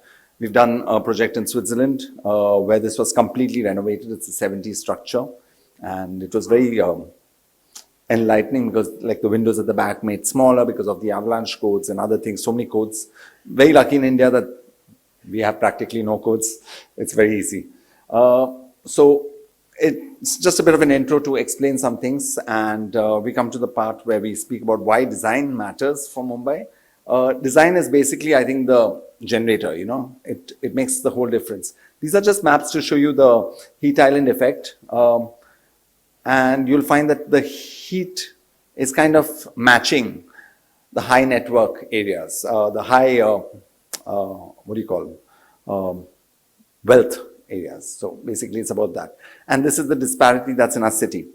So speaking about my boss, like Anka, she was the one who's pushed us for this Bombay Greenway thing, which is our foundation to kind of proactively design for the city. Because I used to grumble and say, hey, that's so easy. This could have been designed better, and this could have been designed better. She was, shut up and let's do it. You know, you have to put that thing there. So we love nature and we love landscape. It's there or nothing. And we design not just objects, not just architecture, but basically when you're an architect or whatever, it's not we, it's all of us. We design lifestyles. Basically, we tell the person how to sleep, where to get up, what to do. So we design houses that turn into homes and places that turn into spaces. So we design for a better tomorrow. That's the basic idea. Otherwise, there's no point being the architect who's appointed for the job, right? And we basically must treat the city as our living room and our dining room, because we spend most of the time outside our house, guys, and our entertainment room. We meet our friends there, we do everything there. So the city is treated very differently from the private places. I mean, people don't really respect it as much, even though we spend all of our time in it. And what we thought is we can use design as a tool, because that's our specialty, right? So we need to work with the kind of stuff that we can do. Like a doctor would work with health. We're designers, we work with design. And design is really strong and people kind of underestimate it. So we need some basics. These are basic non-negotiables. We need clean air, access to parks and open spaces, and better transportation. And the city needs to invest in good design for all, because the city is really rich, and this is going to be hyper-local and very Bombay-centric. The city is rich, we have a lot of money. We do need better lifestyles. So a small design can have a big impact at a city level. And this is density, and this is basically about how things are. So our foot over bridges over our railway stations are basically, I mean, there's nothing dissimilar. It's absolutely similar. And it's sad. This was the way the Fataks were. Most of you are from Bombay, so I guess it'll be easier to kind of connect to, because ours is very Bombay-centric. East-west crossings, Fataks were actually very convenient because people could cross across, but that interrupted with the rail lines. And when the trains break down, you walk on the tracks, because that's the shortest, easiest way to go, north-south. We designed something like a green deck. This was in 2012, which would carry services, be a shade for the metal box trees, cut down the heat, cut down the noise levels, improve the environment overall, be a green deck. You could run the marathon literally from Borivali to Churchgate, 42 kilometers. You could have this is an essential mode of transport. It's called non-motorized transport. It means you use your feet or cycles or whatever. And you get about 1,000 acres of space into the city that's open and great. And you have peak hour load, which is kind of broken up. We won some international award. We were very happy and we thought maybe things would happen. But we had designed this, this is Bandra Station, for example. By the way, from 12th to 15th Feb, we'll have a little exhibition in Bandra opposite Rangshada Hotel at the Bombay Arts Society on reimagining H West Ward, so specifically Khar, Bandra and Santa Cruz, where we've proposed some very everyday, simple solutions, geometric things for junctions, and also those who can, please do come. It's open and free. So this is Bandra Station, for example, and basically we designed this to save about 4,000 lives a year, because the unfortunate fact is 10 to 12 people die on a Bombay tracks every day. And this is a sad statistic that from when I was in school till when I grew up, it's the same. And then 2014, Norman Foster designs a scheme to save 14 lives a year. And they take it very seriously in London. Like, this is in London, so I don't know where it went with this, but a very similar scheme. And in 2016, Toronto came out with the deck rail park. I don't know where this has gone or what's happened to it, but people sent it to me because the graphic was very similar. Of course, our build structure and our graphic was very cheap. We did it in 2012. This is Mahalakshmi Station, and that's Toronto on the right. And you can see how similar the things are. But basically, it's about building a green space in simple terms above the railway tracks, because the railway tracks carries the population of a Switzerland or a Paris, 7 million people. And we're a city of 20 plus million, and we really need to take care of people. Of course, Dubai does everything Dubai way. So climate control, cycling highway in Dubai. I mean, why, I don't know, but whatever. But you can do it. Structurally, engineers, everything's possible. Architecturally, it would be best if it integrated with the city and worked as an urban space. These are our biggest public spaces which we can really develop, because we are land-starved, we're dense. This is Andheri Station. These are more developed drawings. We've done Mahalakshmi Station, so on and so forth, as proof of concept. These are open ideas. We'll just put them out there.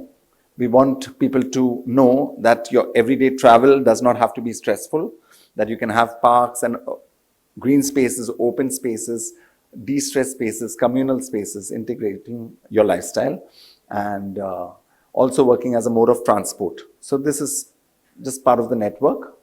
And this gives you, there's a bus stop on the west, there's a bus stop on the east, and there's full connectivity. And this is very, very specific to Andheri Station. So each solution is very specific to its area.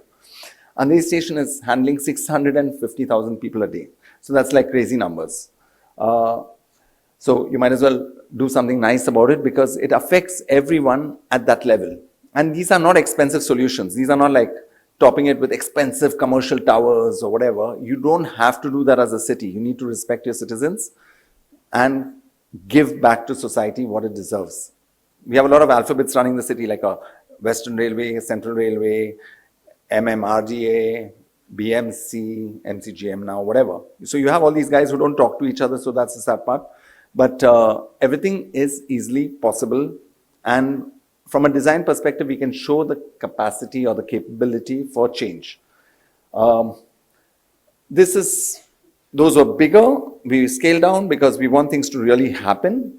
So big changes to smaller interventions. These are different junctions in Bandra, which we've kind of redesigned, where you increase the footpath size, you slow down traffic by design, you make crossings easier and faster, make the traffic flow better as a result. Simple geometries. This is built actually, this is outside Shah Rukh's house, Mannat. So we took away, that's the existing, that was the existing, now we've actually built that a few years ago. And we made the steps looking towards the sea. Of course, people still stand and look towards the building gate, which is ugly, but whatever. Yeah, and then that's the actual built space out there. And that's the crowd looking towards Mannat there, you can see that. We also do some installation art to kind of activate spaces. This is at Carter Road. We have if you all are familiar with Carter Road is there, and there's Joggers Park. And they're actually both BMC properties. They're separated by a small 10-meter section, which is Otters Club entrance. So if you push the entrance back, you can just connect two, and you can really expand the whole space. So we propose this, but collectors land, this thing, that thing, that thing. They've not done anything.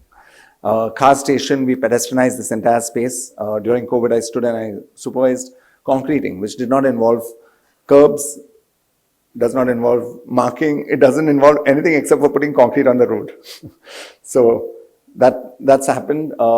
This is a build project in Bandra again, the steps. This has really been very nice because it actually happened because it's a road in the DP. But the road is really steep and they can't build that road. So we suggested this. So we said it's a road for humans. And we believe in mobility that's inclusive, which means practically if you build from the pram to the wheelchair, which means from 0 to 100, you're kind of designing for everybody because most of the design today is happening for the male from 20 to 60, driving a car, so on and so forth. And you need to look at all the population, all the gender, and you need to look at all the... So you have all sorts of people enjoying the space, which used to be a dump yard. It used to be full of drugs. It was inaccessible. People living on top who were like uber rich did not even venture down. They said someone came and told me 40 years he stayed there. He has never seen that. He's never seen the space. So this was a great success story. But like a great restaurant, it needs good food. And this is where Anka comes in because she activates spaces through a Love Your Parks Mumbai, where we believe like you should go to a park and you should be able to climb a tree. Our kids are chased out of parks because they climb trees. You should be able to play music. You're not allowed to take musical instruments in. You're not allowed to feed children in parks. You're not allowed to take a ball inside. I mean, it's literally like crazy. So we need to change that mindset. We need to make things more open and inclusive, and people need to be more responsible about their spaces and keep things clean. Two of the projects we worked with have come in this 75 public spaces. Infrastructure. So infrastructure is very important, which is what we were generally discussing before this thing, because this is where the government is spending huge amounts of money and it stays with us for a lifetime. So mobility must be looked at it from a human point of view, not just a car point of view. Quick examples, 1863 London, it's the underground. It's called the underground. It's actually not overground. This is 2014 Bombay, the overground. And this is pretty disastrous. Actually, 151 years later, when you get this kind of a thing, real photographs. So 160 years later, this is SV Road at Khar, and that's the beautiful tree canopy, exactly what you were speaking about, Vivek. Like the road, the shade, light, ventilation. You're losing it all to an overground metro, which duplicates a road, which is stupid, and really is a lot of money spent without long-term vision. Metros are generally real estate generators. We can discuss that later. This is a tale of two cities, North Bombay and South Bombay. South Bombay gets the underground road, underground metro, the coastal road, which is toll-free, no rickshaws. It's got another set of standards. North Bombay is like, chalta hai, jo hota hai, whatever. So you have, it's like foreign cities. So it's like a design thing. And to show design makes a difference, there's nothing that explains this better. This is good, it's DN Road.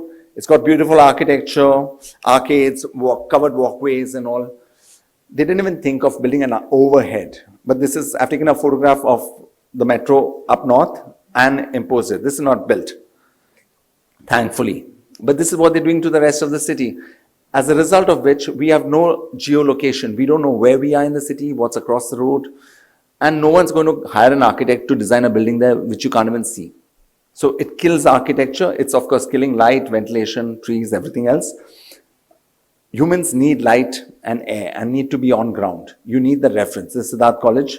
Again, showing what the impact of a metro or a metro station would be were it to be overground, which is what they're touting all over the place. Mahalakshmi Station, for example, was built in 1860, whatever. That's a yellow long one there, handling about 300,000, 350,000 people a day. And that's Jacob Circle, Satrasta. And these are two new stations that the MMRDA, the same agency, has built away from each other. And one is overground, one's underground, and everyone comes onto the ground. So creates more traffic, creates more mess, does not have interconnectivity, poor planning, or in other words, poor design. And it really is terrible. Leads to congestion, so on and so forth. I can show you a little video on that later. This Satrasta, which we went to the BMC and told them it's 8 rasta, Gino. There were 8 roads. And then it was about how we make Satrasta Sat again. And then we decided to pedestrianize the main road going up. This is Jacob Circle redesigned. I can show you this proposal in a small video later. That's part of it, which will connect the underground metro. It's like a fix to the problem they've created.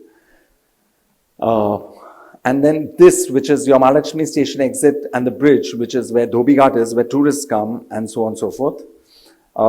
This would, which is a T junction and full of traffic, would actually improve and become completely pedestrianized because there are 2 missing links that can be done.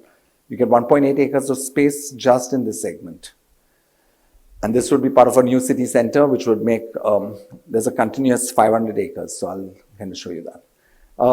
Right now, there's some bad design stuff happening with Racecourse, which is 225 acres, which suddenly in documentation reduced to 200 acres, out of which 100 odd acres goes to the Turf Club, the Royal Western India Turf Club. Then the city is told they're being gifted 100 acres, but they originally had 200 acres. So it's like they're actually being robbed of 100 acres. So it's a bit weird. And then there's such easy connectivity to the sea. So we are proposing it where the human stays on ground. And the road just has a little dip because it's easy for the car, which is motorized, to move up and down. It's not rocket science. It would lead eventually to 500 acres of continuous walkable open space, which tomorrow could be connected to a future development of the eastern waterfront, hopefully well. And this is a big win for the city. This was a redesign for the coastal road, which is one PIL that I did, and I learned about the code system then. It's quite a sham. So we were made to wait for over a year, and then the judge said, it's too late, the road is almost built now, so we can't entertain this case. They didn't even hear it. So it's kind of ridiculous. But my basic concept was, I'm not opposing anything. You are reclaiming land, it's environmentally unfriendly, whatever. Okay, you've already reclaimed land, okay. You're building a road, okay. You're saying you're giving the city open spaces, okay. And you're spending so much money, okay. But if you design it better, then the open spaces stay open. You get a nice wide waterfront rather than getting what I term as real estate development, land parcels contained between 2 roads. But that's how it is. So we have a project for just like for the whole Bombay's waterfront to connect things, because only about 30% is open to pedestrians or to human beings. This is the coastal road at the old coastal road, which is Haji Ali, Apna. And you can see how they've built it. And we said, they called us and they said, can you help us do something here? And I said, just make the road come here and push the footpath there, and then you'll have a wider footpath front near the race course. So this is like how simple design can be, and this is how bad design is actually. And these are huge spends. This is like a 14,000 crore project. It's ridiculous. They did not have two places of connectivity. I met the politicians, and fortunately at Lotus now the connectivity has been established. That's at Worli. Haji Ali is still missing. This is something we pointed out way back in 2018 or 2019, whenever they did. And this is just an example of why I call it a real estate development project. 380 meters of reclamation or 400 meters at Kemps Corner at Warden Road, for a road that could be in 35 meters. And that's New York laid 1:1, I mean, at the same scale, not 1:1 on your screen, but at the same scale. And the yellow there is Empire State Building. So I put a very recognizable 1930s building, because we're 100 years behind, to show what we can achieve in this space. So you can actually put 8 Empire State Buildings or 6 New York City blocks in this space. Bank of America is not next to Empire State Building in New York, but I've just put the models next to each other, just for understanding that, yes, we can build a lot. Is this really what we want to do? Because the open spaces should have gone out and the road should have come in. And this is all design. I think a lot of stuff is design. And all that is green is not green. There's a campaign going on to plant more trees there, which is greenwashing. And it's equally dangerous, because the people out here at Beach Candy are very rich and they don't want foreigners, outsiders. No one likes immigrants in the US and everywhere else. You're seeing this immigrant problem. They call people like us outsiders, like people from Bandra or Juhu or Mulund or Malad. They don't want people from Worli or anywhere else coming there. They want the greenery outside their windows. So they're pushing this campaign, and it's beautifully formulated for social media. So people love it, and they support it. More trees, clean air, green city, superb. So it really needs to be thought about, who is it for? Is this really human? Like, if the same green space was in the other side of the road, that would make a lot more sense, because it would be universally accessible. Here it's easy to gate it off and close it down. So this is also very dangerous, and this is not happening.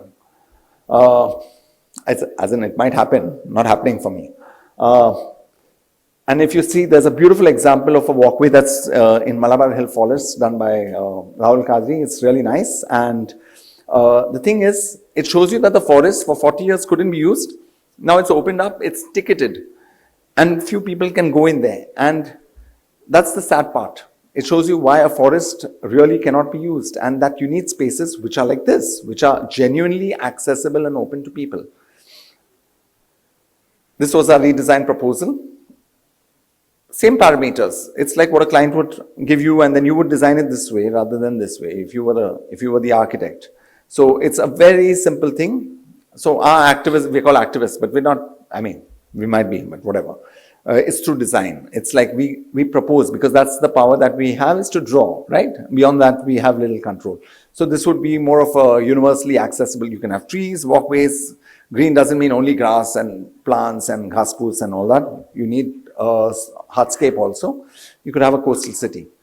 And that would tie into the overall idea of the waterfront. Because you have a small city with high density, you want all the spaces to be open and accessible and useful. So we need resilience. We need to have adaptable, sustainable and inclusive spaces. And these are just some examples of things that have happened. You have a chief minister, re-elected, he's there, ready to cut down and saying RA is not a forest, and you have a little lady who plants an entire forest by herself. The power of people, it depends on how you wish to use the power. Again, RA Forest, which became a metro station for some reason, has habitat, but we must think of other creatures beyond ourselves. And there were solutions.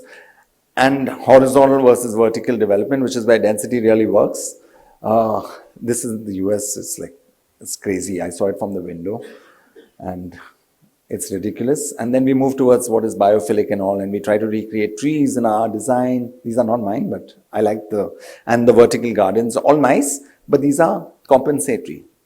So we're doing compensation. And we get very struck by visuals of trees and stuff. And so-called development, which is not really functional or useful because it isn't. That's my daughter drawing a tree, and that's kids really enjoying what is a tree. And this is Anka's team kind of doing a storytelling session in a park. So she has a thing called Love Your Parks Mumbai. And that's some examples back to architecture where we have a little more control because the client is paying us. So, sorry, all that work is pro bono. We pay for it. We put it out there at our own cost because my dad believes in doing a lot of social work, and we have that same ethos, and we spend about 40% of our time, maybe more, doing this stuff. But then we need to run the office, so we have private clients who pay us, and then they listen to us, thank God. So, and that's another project we built around trees without cutting a tree, full-grown mango and banyan trees recently completed. Again, this was in Goa. And we like things to be simple because we really feel we are subservient to the nature around us. It's like, it's so good, it's so nice. And of course, you'll get into details, architecture, this thing. This is a recently completed restaurant in New York overlooking Ground Zero, which is where, that's a Freedom Tower there. It's right there on the 20th floor of a thing. So we completed that. So that's our work. Thank you. And I'll just show you a short video on how design is effective for certain this thing. This is like a zero cost proposal, Kalagoda, and it's easy to do this. So we said, hey, at no cost, you just have to relocate the parking. It's Bombay's most iconic, one of its most iconic squares. You could just do this. The BMC doesn't like zero cost proposals because you can do this overnight, literally. You just have to take out an ugly board, some kiosk, and it's mostly buses that are parked there. So it's kind of question what the use is actually. So these are the kind of things we do to kind of show that it's so simple to do. But I don't think they like the very simple, cheap projects. But it makes a difference to a lot of people if, yeah. Now, I don't know if everyone's familiar with Juhu Beach. Yeah. So Juhu Beach is in Bombay. Most people know Juhu Beach. It's 7 kilometers long, and you have a 200-meter stretch. That's your front to Juhu Beach, and you normally call that Juhu Beach, but it's 7 kilometers long, all private, mostly. Public beach, but you got these little gullies reaching. That's the 200-meter stretch. And this is about basic design, right? This is really basic design. You have a road, you have 4 turns, left, right, left, which effectively is the same as going straight. It's 400 meters, you slow down your car, so on and so forth. And this is how we show. You have an underpass. And the reason we did an underpass is because it is at the end of a runway that's not been used for the last 50 years. This is Juhu Airstrip, which was used by JRE Tata to fly the first plane, commercial plane, whatever, all that stuff. So you have an underpass here. This airport is not an airport, it's just a heliport. If you have an underpass here, which can be a cut cover fill, 260 meter, very cheap, very easy one, your traffic moves better. You get an extension of 1.5 acres plus 2 other 1.5 acres. You've got a bus depot here, you've got a parking lot here, parking lot there. It's really nice, and this is all really crowded, and traffic goes slow because there's a lot of car and human conflict. So we said, this road goes. I mean, it doesn't just go and become sand, but this is my cheap animation, okay? So, beach extension, simple. So I'm not proposing something solid like you have to do this, but basically it's urban, it's pedestrianized. And this reason was a simple thing. We were taking away the wall between the public space and what could be the future, which is amazing. So this Juhu Beach has a connect to a park, Pawan Hans or Juhu Airport, which is 385 acres. It's 1.5 times Mahalakshmi Racecourse. People might have gone to Mahalakshmi Racecourse. I'm sure no one's gone in here. But this 385 acres is a potential Hyde Park. You have a lake that's big. That lake is bigger than Shivaji Park for scale. And you would connect all your educational institutions, your hospitals and all, and zero cost again. You can just enjoy it like this. Of course, if you have budgets, you can improve it, put chairs, put trees, give good landscape, so on and so forth. But these are the kind of, we're just putting it out there. But again, you have the AAI, Airports Authority of India, part of half state, half central. They don't talk to the BMC.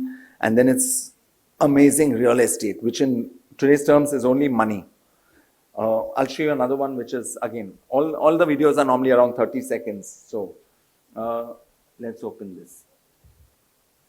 Yeah, design. If you all have gone by the Great Coastal Road, most amazing invention that Bombay created.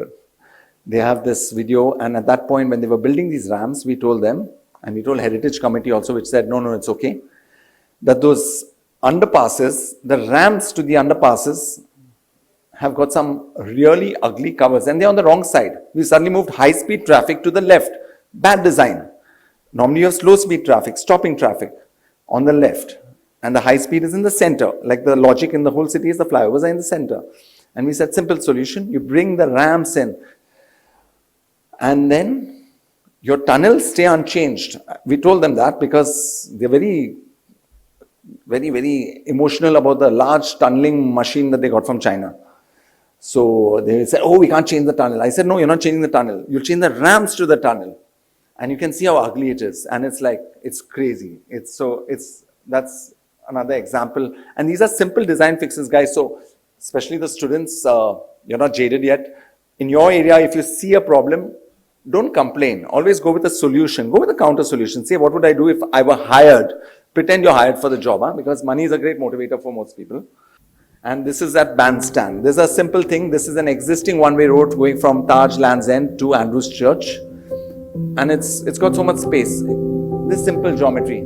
It's a one-way road. You'll organize your parking. You'll get a whole sports zone. And this is all public land. All our projects involve public land and for public purposes without displacing any people. None of that people project affected people and all. This belongs to the city, it's there. Sunset, so many tourists and all, and you can have this. So it's just a question of redesigning a space.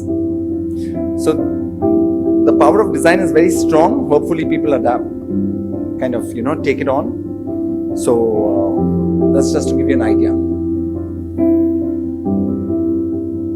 And the road is just extra wide and parking is free.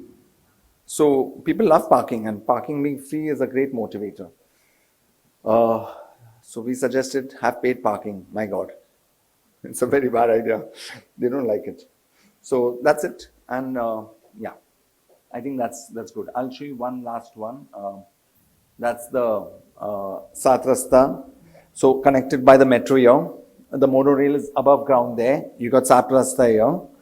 And this is connecting it to Mahalakshmi station. This is the road going up to Dobighat, which is full of traffic currently, but because there are two missing links, we connect them from E. Moses Road and from Haji Ali. So, all possible within the existing geometry, within the existing structure, within the existing urban fabric. Redevelop Mahalakshmi station. And you got the continuous green spine we spoke of, the Bombay Greenway.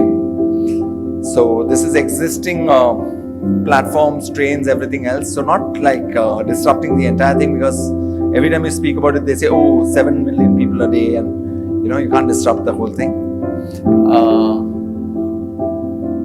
So you get redeveloped. And these stations are and should be public spaces. I mean, we used to cross across. You had to buy, TC, I don't know if it's still there. You had to buy a railway ticket to cross across. Painful. So we used to just run. Unfortunately, 10 people die every day, so it's a bad stat, but yeah. And then you have a greenway fall, and then you connect to the race course, you connect to the coastal road, open spaces, and you have this entire stretch which connects you from the sea, from Haji Ali or Priyadarshini Park in the south, to Worli Sea Face in the north, to Baikala Station in the east. So you'll get Mahalakshmi Station, Baikala Station, Mahalakshmi metro station, Mahalakshmi monorail, all connected and all pedestrianized, so you don't cross roads. To slow down traffic, traffic moves better, more people move towards non-motorized traffic, and you have this connectivity happening. They took a proposal, they built a overpass instead of an underpass. Really, that is stupid. And bad design again, we'll come to that later, but on another thing. And they've not yet built the other part, so you could have pedestrianized that. But anyway, thank you so much. And be positive, huh? This is all positive. You should stay here. Okay. And Well, how do you remain positive, after listening to all of the stuff that he talked about? We have 2 out of 100 that worked. Can I call Vivek too here? Yeah, Vivek? Okay, we have absolutely no time. It's 4:24, I think, and there's been some spillover. 3, maybe 4 questions, but only from students, not from faculty, not from any one of these front benchers here. As quickly as you can. 3, maybe 4 questions. Go on, please. You should not be scared of asking questions, Absolutely. Because it's normal to have questions. It's not normal not to have questions. So, It's normal to, yes, please. don't Go on. worry about Go it. on. Don't be judged. Yeah. Name and college, and go on. Hello, I'm Joshua Sequeira from DY Patil. I wanted to ask, as Sir talked about urban concept of planning, as NANA, the third Mumbai, is being planned, and it's a desaturation project, a aerotropolis. I'd like to ask, how do you think urban can be introduced as a desaturation project of the third Mumbai? I will not be able to tell you on the in the objectives of NANA's density. That I don't have the data, but I can tell you about why satellite towns or satellite cities of India should be urban. What it does is, with the vertical, it's 20-80. 20% of the developable footprint go vertical, and rest go rural. So one goes urban, 80% goes rural. What it does, it does a lot about the human interface level, which becomes humanized. And people tend to behave normally which you want to behave. Walking, eating, stopping by that which cannot happen when the roads and the streets are all vertical. So that is a simple way to understand that combination of 80-20 with a very high density towers with others at a low density. So urban and rural can be connected very well. When I say density, well, meaning buildings, low density, G+2 or G+3, where you can easily connect and go. Something which can be taken care by canopy levels. So it does, even if they're denser, the canopies take care of it visually. So, supposedly in a high-rise building, how do you create connectivity? Is it more of a visual connect? How the culture spreads throughout the vertical, like in a high-rise building? There's always a disconnect between the low rises and the high rises. So there's something called ground relativity that we need. We always want this ground connectivity. We need to create horizontal stratas. So you will see that density stratas, low density stratas, and high density stratas. After every 12 floors, after the experiment, 1 or 2 levels should be given as a community levels to be connecting with green and natural elements. Let the rain come, let the thing come. Let people grow their kitchen stuff, because they cannot do the kitchen garden in the apartment. So they all come here as a community to participate. So every 12 levels, give a social strata, 10 to 12 levels. You could speak to Vivek offline. Yeah, I think those we can go in more detail. Any other questions? Anyone else? 2 more before we move. It's 4:35. No. Yeah, there. Name and college. Good evening, sir, and good evening, everyone. Myself, Pratik Mishra, and I am a first-year candidate of Thakur Shyamnarayan Engineering College. Sir, I have a question regarding what role can students and the general public in India play to support, to participate in these projects? Which projects? Participate in which projects? Yes, sir. The photos you have shown the before and after to make India developed and good looking and to connect green environment. How can you participate? What students and public of India can participate to participate in this role to maintain the project and give better value? Yeah. You take his telephone number, go to his office, try and see if you can work with him for 3 days. If you can suffer him for 3 days, that is. my God. Right? How do you know? And you will have learned how to possibly work on such things. Forget about public and India. Will you want to do that starting tomorrow morning with him? Just look 100 meters around your house, around your college, wherever, and just see what could be better and could you design that better, and if so, put paper to pen It may be an engineering problem. We are conscious that you're an engineer, but you need perhaps an architect to partner things with you probably. Yeah, but there are engineering problems, whether it's stormwater drains, whether it's leakage, whether it's whatever. There are simple solutions to things, motorization, movement, you have it all. Please get in touch with him after this show, maybe take his telephone number, talk to him, he will guide you, I'm sure. The last question, the third one. Anyone, please? Yeah. Last one, anyone? It's good if you don't have a question. I will now invite Prem Jain. It's 4:36. We are really way out of line. Where's Prem? Yeah, she's here. Bhavesh bhai, can I ask you to come and invite the faculty and HODs? Can I ask Dr. Manjusha Desmukh, Architect Dheeraj Salhotra, Architect Ajit Nirmal, Dr. Soumya Singh, Professor Amrita Roy, and Mr. Anand Achari. Could I ask you to come on stage, please? And Bijal Parekh.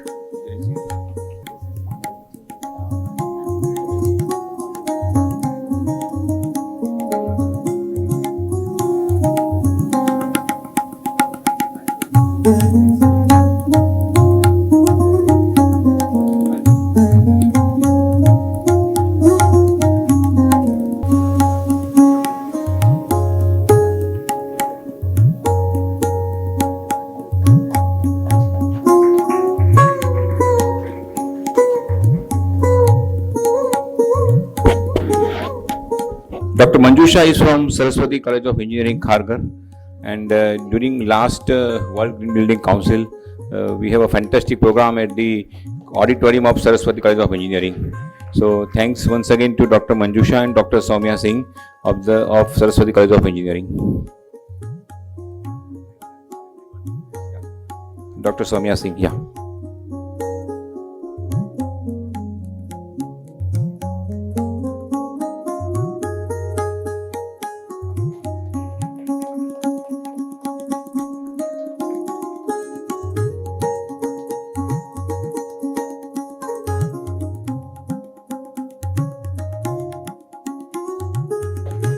Mamta Rawat.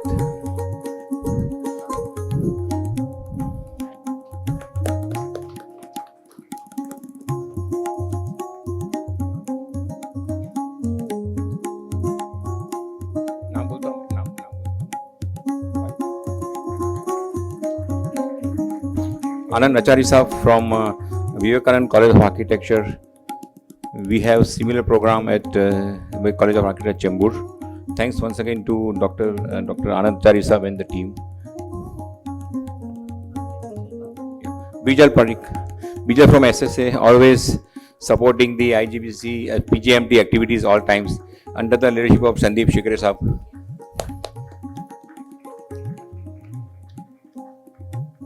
Professor Ajit Nirmal.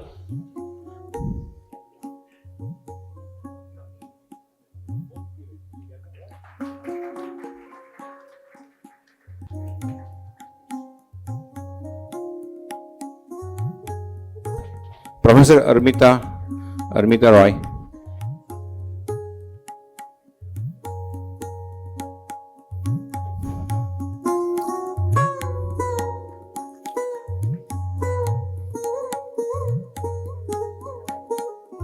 The last one is Mr. Bhavesh Mehta, who's made all this possible.